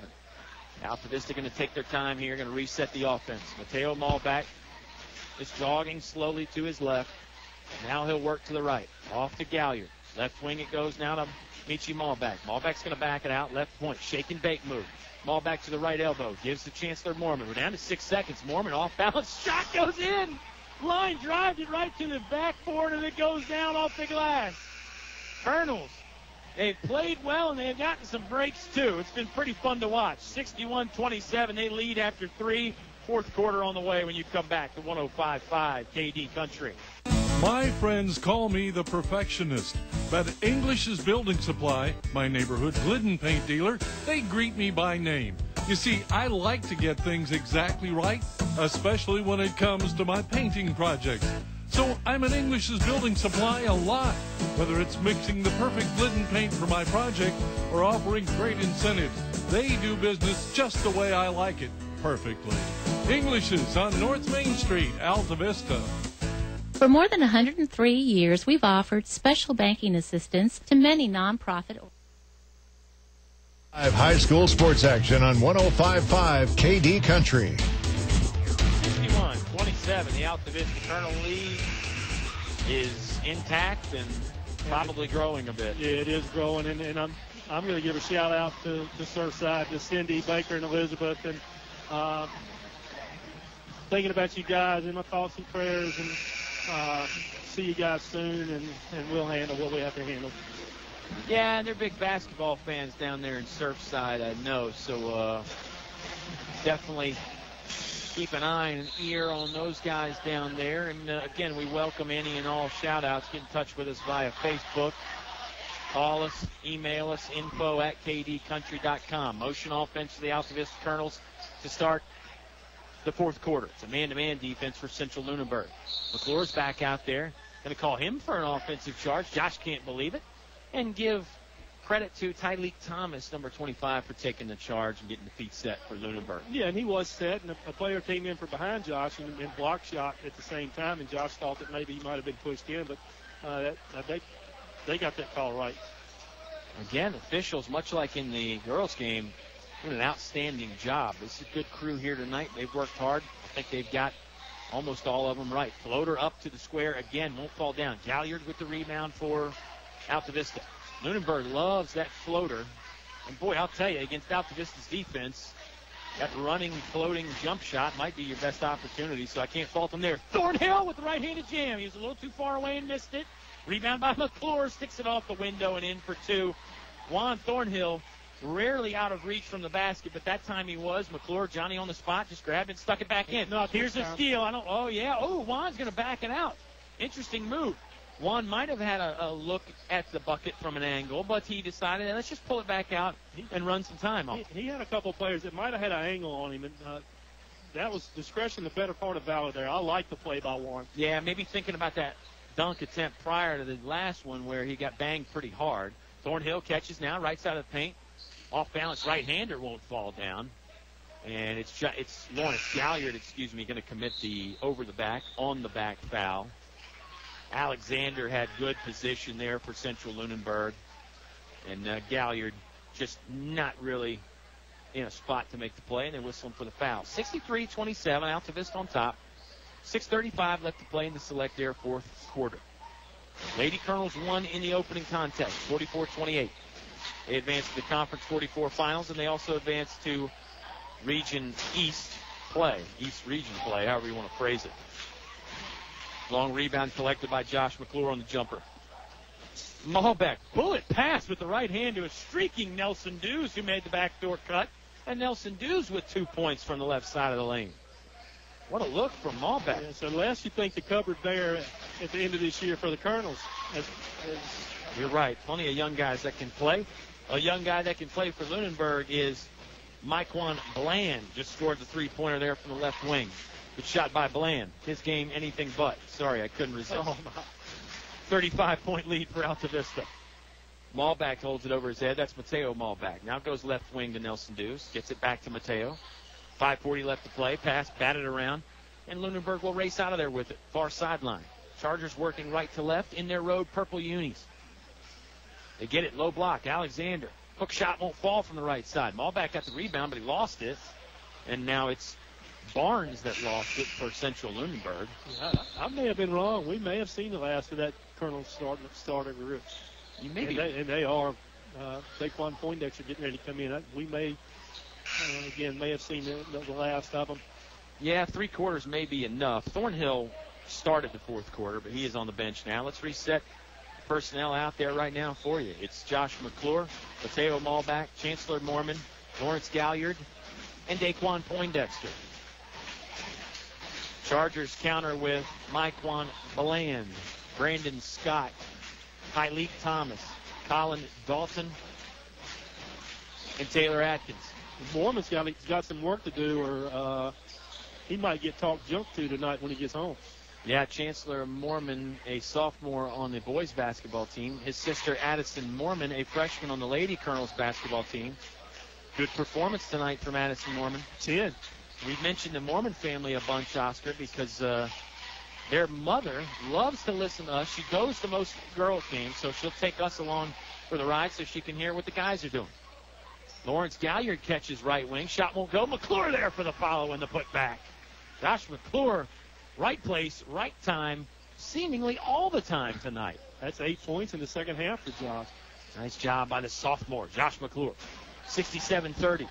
Lunenburg basketball. Here's Bland. Off balance to the hoop. Shot didn't hit the rim. It hit the back wall, but that's because he was fouled.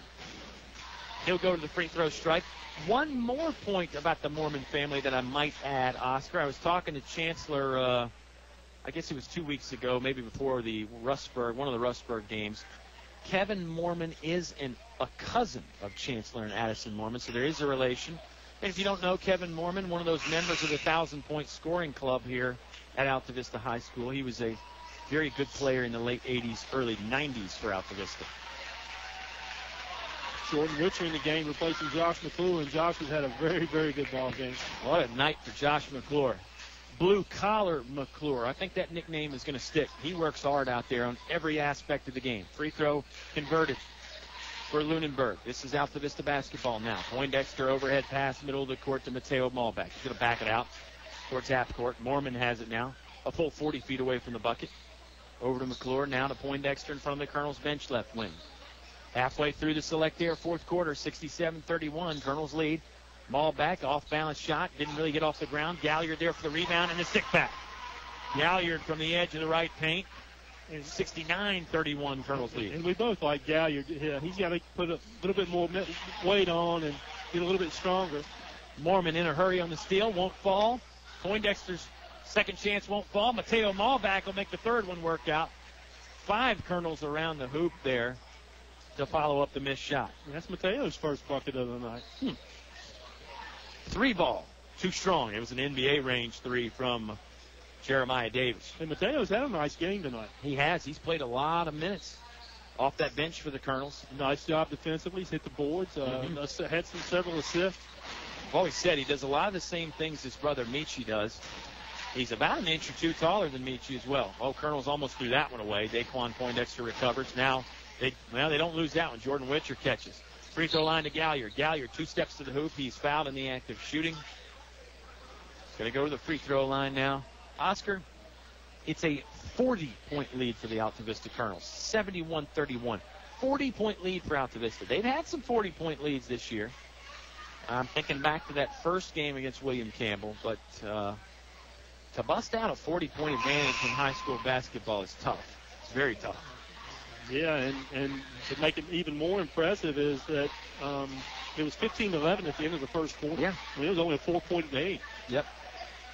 Lunenburg actually led to start this ball game 3-0. We've had 1 tie and 1 lead change. Free throw converted by Lawrence Galliard. He's a high arcing free throw shooter as well, and his second one goes in.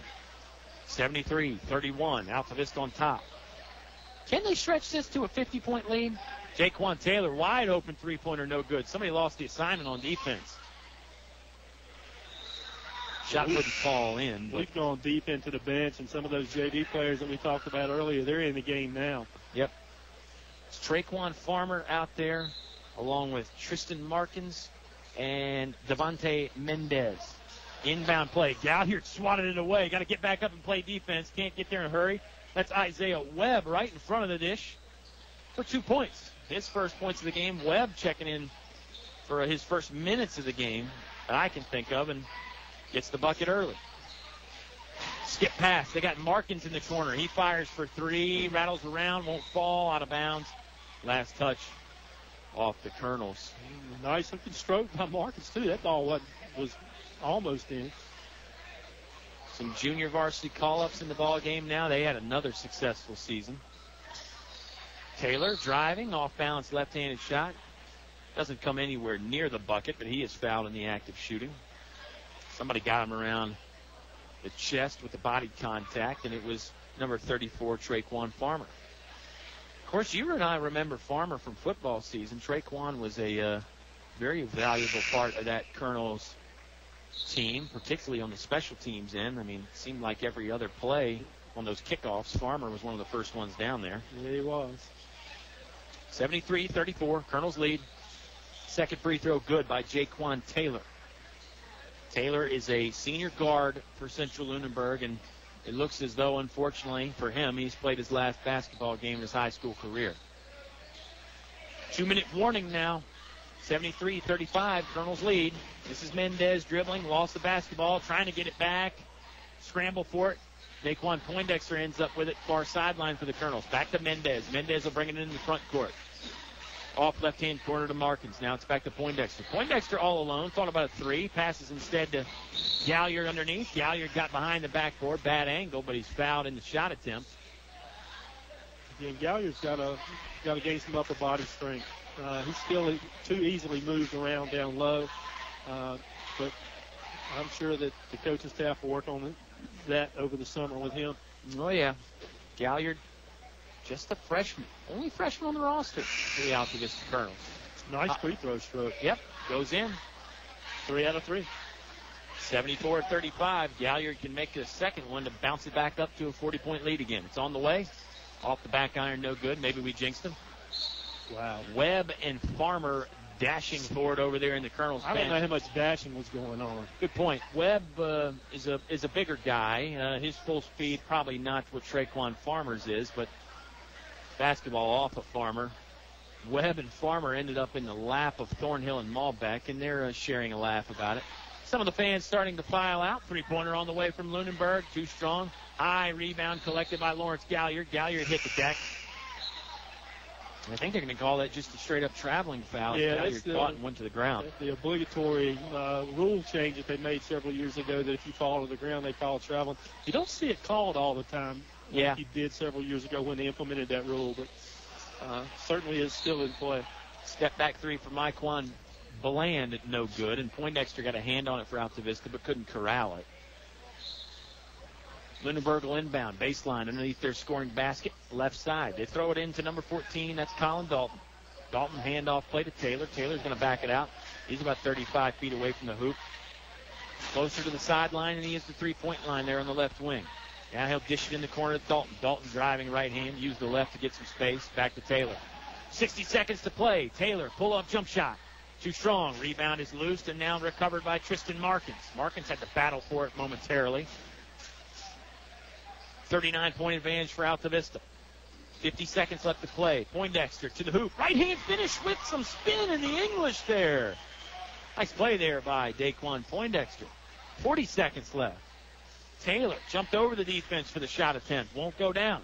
Myquan Bland fires another three, and that's good. Nothing but net from Bland. That's his second three-pointer of the quarter.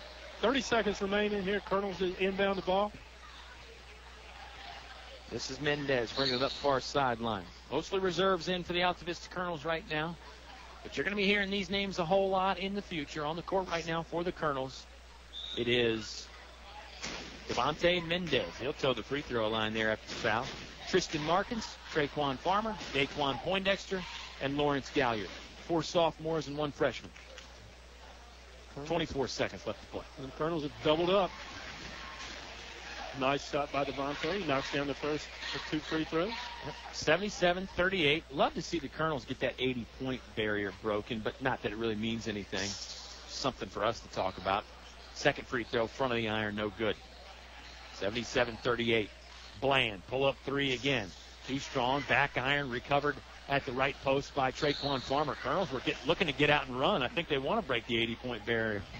Foul there as Mendez hits the deck again, and now he's going to return to the charity stripe. And it looked like on that rebound, they were setting up that fast break offense there to break out and get some points quickly. 12.5 seconds left here in the Select Air fourth quarter. Let me remind you folks once again, there's Mendez makes the first free throw. The KD Country Radio Auction this Saturday. Your chance to bid and buy over the phone. Here's some more items we've got. Cloud9 Massage, car audio speakers from Auto Extras, an acoustic guitar from Point Source Audio, pine cabinet from Wooden Chair. Great lawnmower lift that I saw on the website.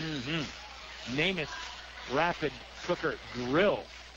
2 seconds left. Three-pointer on the way from Lunenburg. No good. There's the final buzzer. What a performance by the Altavista Colonels. It was complete in every sense of the word. 79-38. They win. They advance to East Region play, and they advance to Conference 44 championship round play. Subway postgame show on the way when you return to 105.5 KD Country. For more than 103 years, we've offered special banking assistance to many nonprofit organizations. I'm Kathy Morgan with First National Bank, and we have a checking account just for nonprofits and faith-based organizations that has no minimum balance requirement and no monthly maintenance fee. We also specialize in offering financing when your group needs a loan. So come see us at First National Bank, and we'll provide your organization with an extraordinary customer experience. First National Bank, member FDIC, equal housing lender. At Altavista Appliance Home and Lawn Center, we are dedicated to bring our customers the best service possible with competitive prices. Now through the end of February, we will be having a winter clearance event with some products cut down by almost 40%. With tax refund season in full effect, now is the time to upgrade all your indoor and outdoor needs. With a full line of major appliances, furniture, and Husqvarna lawn products, we are your one-stop shop. Best of all, we service and warranty everything we sell. Come check us out at 606 7th Street, Altavista, Virginia. Shop small, save big. Finch and Finch Funeral and Cremation Service. A family serving family since 1905. Personal, memorable memorial moments, celebrating life and more. Pre-arrangements with confidence, trust and care from our family to yours. Finch and Finch Funeral and Cremation Service. A family serving family since 1905. Back to the press box for high school sports on 105.5 KD Country. The Altavista Colonels win in dominating fashion, 79-38 over Central-Lunenburg. Lady Colonels got the win in the opening game, 44-28 over Cumberland. Both teams heading to regional play. Both teams heading to Conference 44 championship play. The weather might have a factor in whether that game gets played or not, Oscar, because let's repeat it and try and explain it. The seeding is set now for regionals. The region championship game the conference championship game has no bearing on the regional seeding like it used to. So they don't have to play those games. I imagine all four coaches involved on the girls and guys side would prefer to play the games, but if you can't play, you can't play. They're scheduled for tomorrow. Altavista will be hosting Cumberland here. And again, that game start time, we believe, is going to be, we'll find out when the Subway post-game show ends. I was going to say 7 o'clock, but I'm going to grab Athletic Director Dean Hubbard or Principal Ty Gafford and find out just to be sure. We'll get you that information as we go along here. Let's talk about this ball game. There's plenty of intriguing and exciting things to talk about. The Altavista Colonels, we thought they might be a tad rusty. If they were, it was only for about the first minute of the ball game. Central-Lunenburg led for about 1 minute, 3-0, then 3-2. And unfortunately, not to sound disparaging to the visiting team or belittle them in any way, after the Colonels tied it at 3-3, that was all she wrote for Lunenburg because Altavista was just on a tear. I said it once. They were running on all cylinders, a well-oiled machine tonight for Altavista. Boy, and we talked about the thing that sets the Colonels apart from so many teams, and when it comes to the rust, is the defense and the ability to create offense. And after a little bit of a slow start, trailing 3-0, it didn't take them long. Once the brothers Johnson got in the game, they really started extending that defense, and they played lockdown defense and went on that 12-3 run. And for all intents and purposes, Lunenburg did a good job getting it back 15-11, right. But after that, it was all Colonels. They exploded for 27 points in that second quarter. It was all over. Yeah, it was 15-11 at the end of the first. We did have a ball game very much, and Lunenburg played hard the entire first quarter, played hard the entire game. But, yeah, the second quarter, Colonels just went on a tear. They led 42-18 at half. That first half featured an alley-oop dunk from Malback to Thornhill, a monster one-handed jam in transition from Donovan Montague. It featured Montague firing in 2 3-balls. Malback hit once from behind the arc. Nelson Dews hit from behind the arc. Colonel's defense had everything going. The Johnson brothers seemed to be scoring at will from inside. And the second half was similar. Colonel slowed down a bit because they didn't really need to score as much. Just to play devil's advocate about the only thing we can point out the Colonels might have done wrong, weren't that solid from the free throw line. And from a coach's perspective, Mike Cardallero is going to point that out. He's going to say, hey, great game, got to continue to get better from the free throw strike. But I think Coach C, even though he's a perfectionist, got to be pretty pleased with the product he saw out there tonight on the hardwood, Oscar. Yeah, and they ended up 19 for 31 from the free throw line. So as the game went on, they did get a little bit better. They were only 11 of 21 going into that fourth quarter, and they hit some key, not some key free throws, but they hit some free throws going down the stretch that really helped raise that percentage up. And still not where you want to see it. But if that's the only thing you got to pick on, and I think from tonight's efforts, I think that's the only point of contention that he could have with it. I think you're right. 19 for 31 ends up being 31%. They were coming in at 61%. I'm sorry, 61% from the free throw line. And that's not atrocious, but it's just certainly not what we're accustomed to. And yeah, I think, and that could be an Achilles heel as you get deeper into the state playoffs. That's right. Something that the Colonels have tried to improve all year, and they have improved it. They have gotten better from the free throw line. Easier said than done, and easier for me to say than some other things. Music fans, if you're looking for the Honky Tonk Jukebox, you're not going to have to wait too long. Stick around. We're going to do another segment of the Subway post-game show. Do some scoring recaps, some players of the game. We'll give you a chance to win with Subway as well. And then your music from the Sugar Daddy will be on before you know it. The Altavista Colonels, 2 wins here tonight. Guys in the nightcap just absolutely taking apart the Lunenburg Chargers. 79-38. Subway postgame show returns after this on 105.5 KD Country. Virginia's oldest and most experienced bus company, Sunny Merriman Incorporated, along with their employees and families, joined together to congratulate the Altavista High School athletic teams for their outstanding sports seasons. Sunny Merriman wishes you the best in the playoffs and in your quest to bring home more state championship trophies to our community. Go Colonels, make us proud.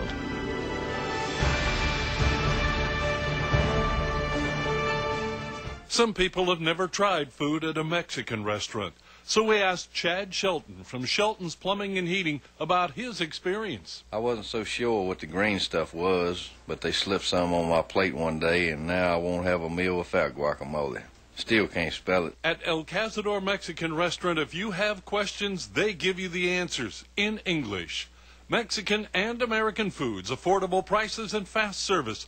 Try it today, El Cazador, Main Street, Altavista. Life happens. Divorce, family problems, criminal charges, civil litigation, personal injury cases. Turn to David W. Shreve, an experienced attorney at law. David W. Shreve has been practicing law for 30-plus years. Free consultation for personal injury cases. Call today, 369-6621. 369-6621. David W. Shreve. Good luck to the Altavista basketball team in the playoffs. Go Colonels. David W. Shreve, located 7th Street, Altavista. A short drive will save you money. In the market for a new Chevrolet? Fellers Chevrolet. FellersDirect.com. For a huge selection of new Chevrolets and pre-owned vehicles, it's Fellers Chevrolet. FellersDirect.com. FellersDirect.com. Selection. Convenience. Fellers Chevrolet. Fellers Chevrolet. Always open and only a click away. FellersDirect.com. A short drive will save you money. Fellers Chevrolet in Altavista. Your high school sports station with award-winning coverage on 105.5 KD Country. Subway postgame show returns here from Altavista High School. 79-38, the Altavista Colonels with a big win. Let's do your chance to win with Subway right now. Make sure you like KD Country on Facebook and post the word snow to the KD Country Facebook page. The word we're looking for is S-N-O, snow. We may or may not have used that earlier this year, Oscar, but I think it's appropriate anyway, don't you? S-N-O or S-N-O-W, whichever way you want to spell it. Hey, I flunked math. I may have flunked spelling. Probably grades weren't that high in philosophy and chemistry and all that other stuff. You did. Yeah, you didn't get sent to Hargrave. So. If you want to post S-N-O, we'll accept that as well. Right. No, absolutely. S-N-O-W, S-N-O. You know what we're talking about. We're talking about that white stuff that puts a crink in our basketball schedule here. And we did get confirmation from Athletic Director Dean Hubbard. Game time tomorrow, 6:30. That means the Subway postgame show will begin around 6:05 or 6:10. However, we expect that snow might, again, cramp that plan just a little bit. But stay tuned to KD Country and our Facebook page, and we'll give you the lowdown. It's a chance that maybe it's not as bad as we think, and Cumberland can make the trip on down here to Altavista. So we'll see. It is the Cumberland Dukes that will be heading into town to play the Altavista Colonels. Oscar, the Subway postgame show would not be complete without some scoring numbers, and I think that they're pretty darn efficient. Yeah, and let me throw one thing out. I'm going to do something we don't ordinarily do. Sure. Second half for the Colonels. Michi Malbach had 6, Juan with 1, Donovan with 2, Mateo with 2, Demetrius with 2, Darius with 2, Devontae Mendez with 3, Daquan with 2, Chance Mormon with 2, Nelson Dews with 2, Josh McClure with 8, and Lawrence Gooden with 5. That's in the second half. Wow. So you had no player with more than 8 points, and the Colonels still were able to hang up another 37 points in the second half.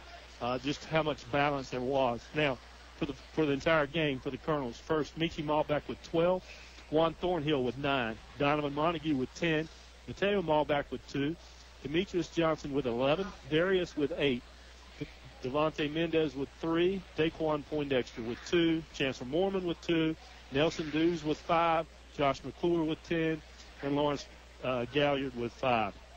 For Central-Lunenburg, Jaquan Taylor with 8. Detrail Barnes with 4. Colin Dalton with 3. Mike Juan Bland with 7. Talik Thomas with 6. Jeremiah Davis with 8. Ray Alexander with 2. And Isaiah Webb with 2. You might be winded after reading all those numbers, particularly for Altavista. All those players, all those kids, we talked about the JV kids, they end up scoring. We didn't think that he could see action tonight, or certainly limited, and they played a large part of that fourth quarter. They did, and we've seen in years past Coach Carlero never afraid to throw some young guys into the fire and let them mix it up, even in big games. Boy, we saw A.J. Carlero all those years ago get called up from the JV squad, and seemed like the first game he was in, he knocked down some big three-pointers in a close game. So. Well, and certainly it gives those kids some confidence so that the next year when they get in a real game situation and then they're getting significant minutes, they don't have that stage fright. That's right. That's an excellent point.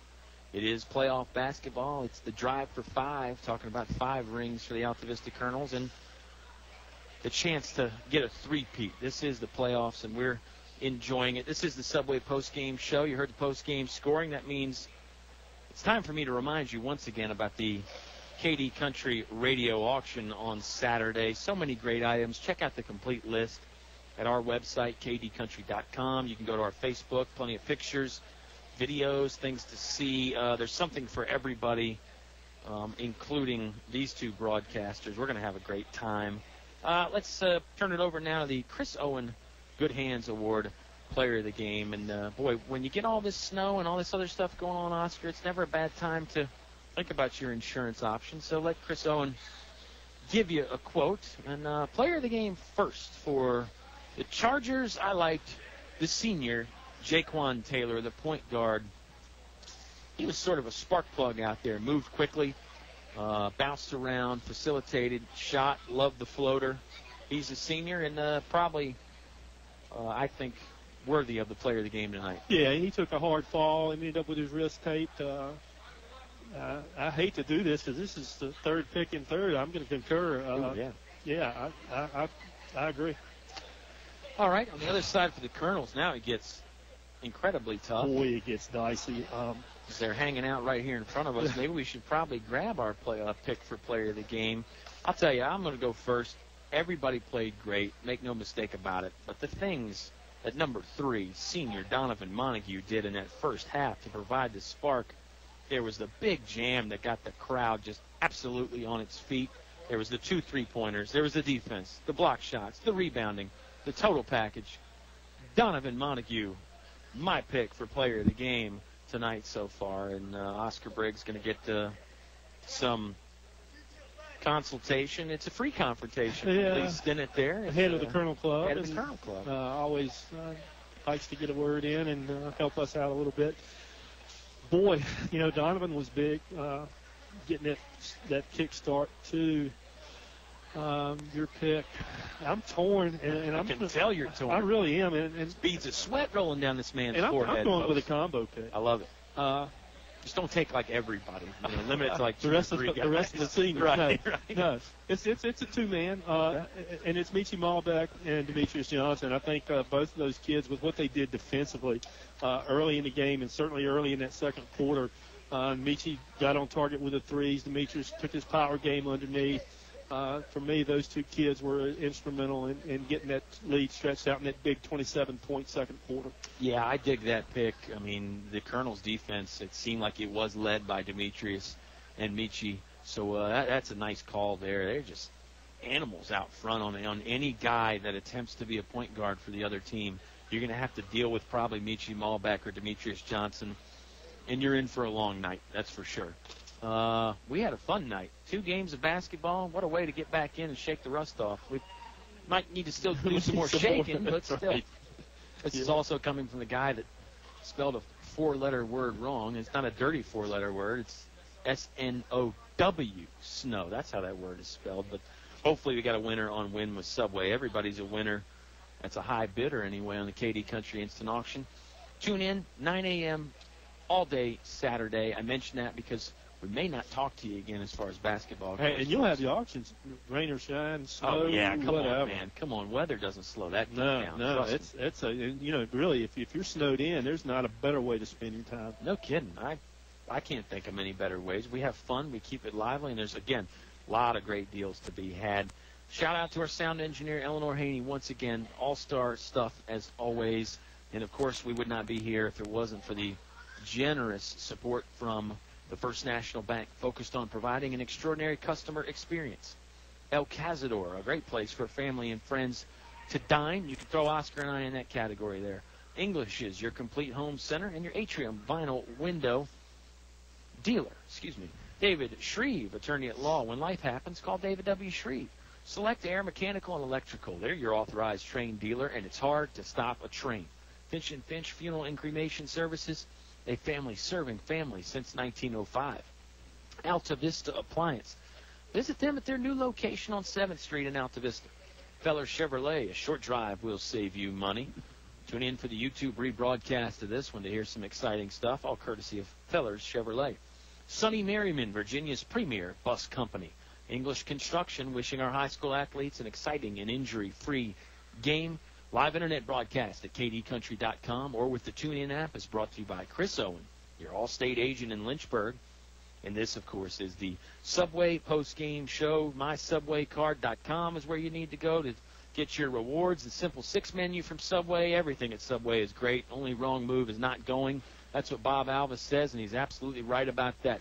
Scoreboard says Colonels were a big winner here tonight. They knock off the Lunenburg Chargers 79-38. It's going to wrap it up for us.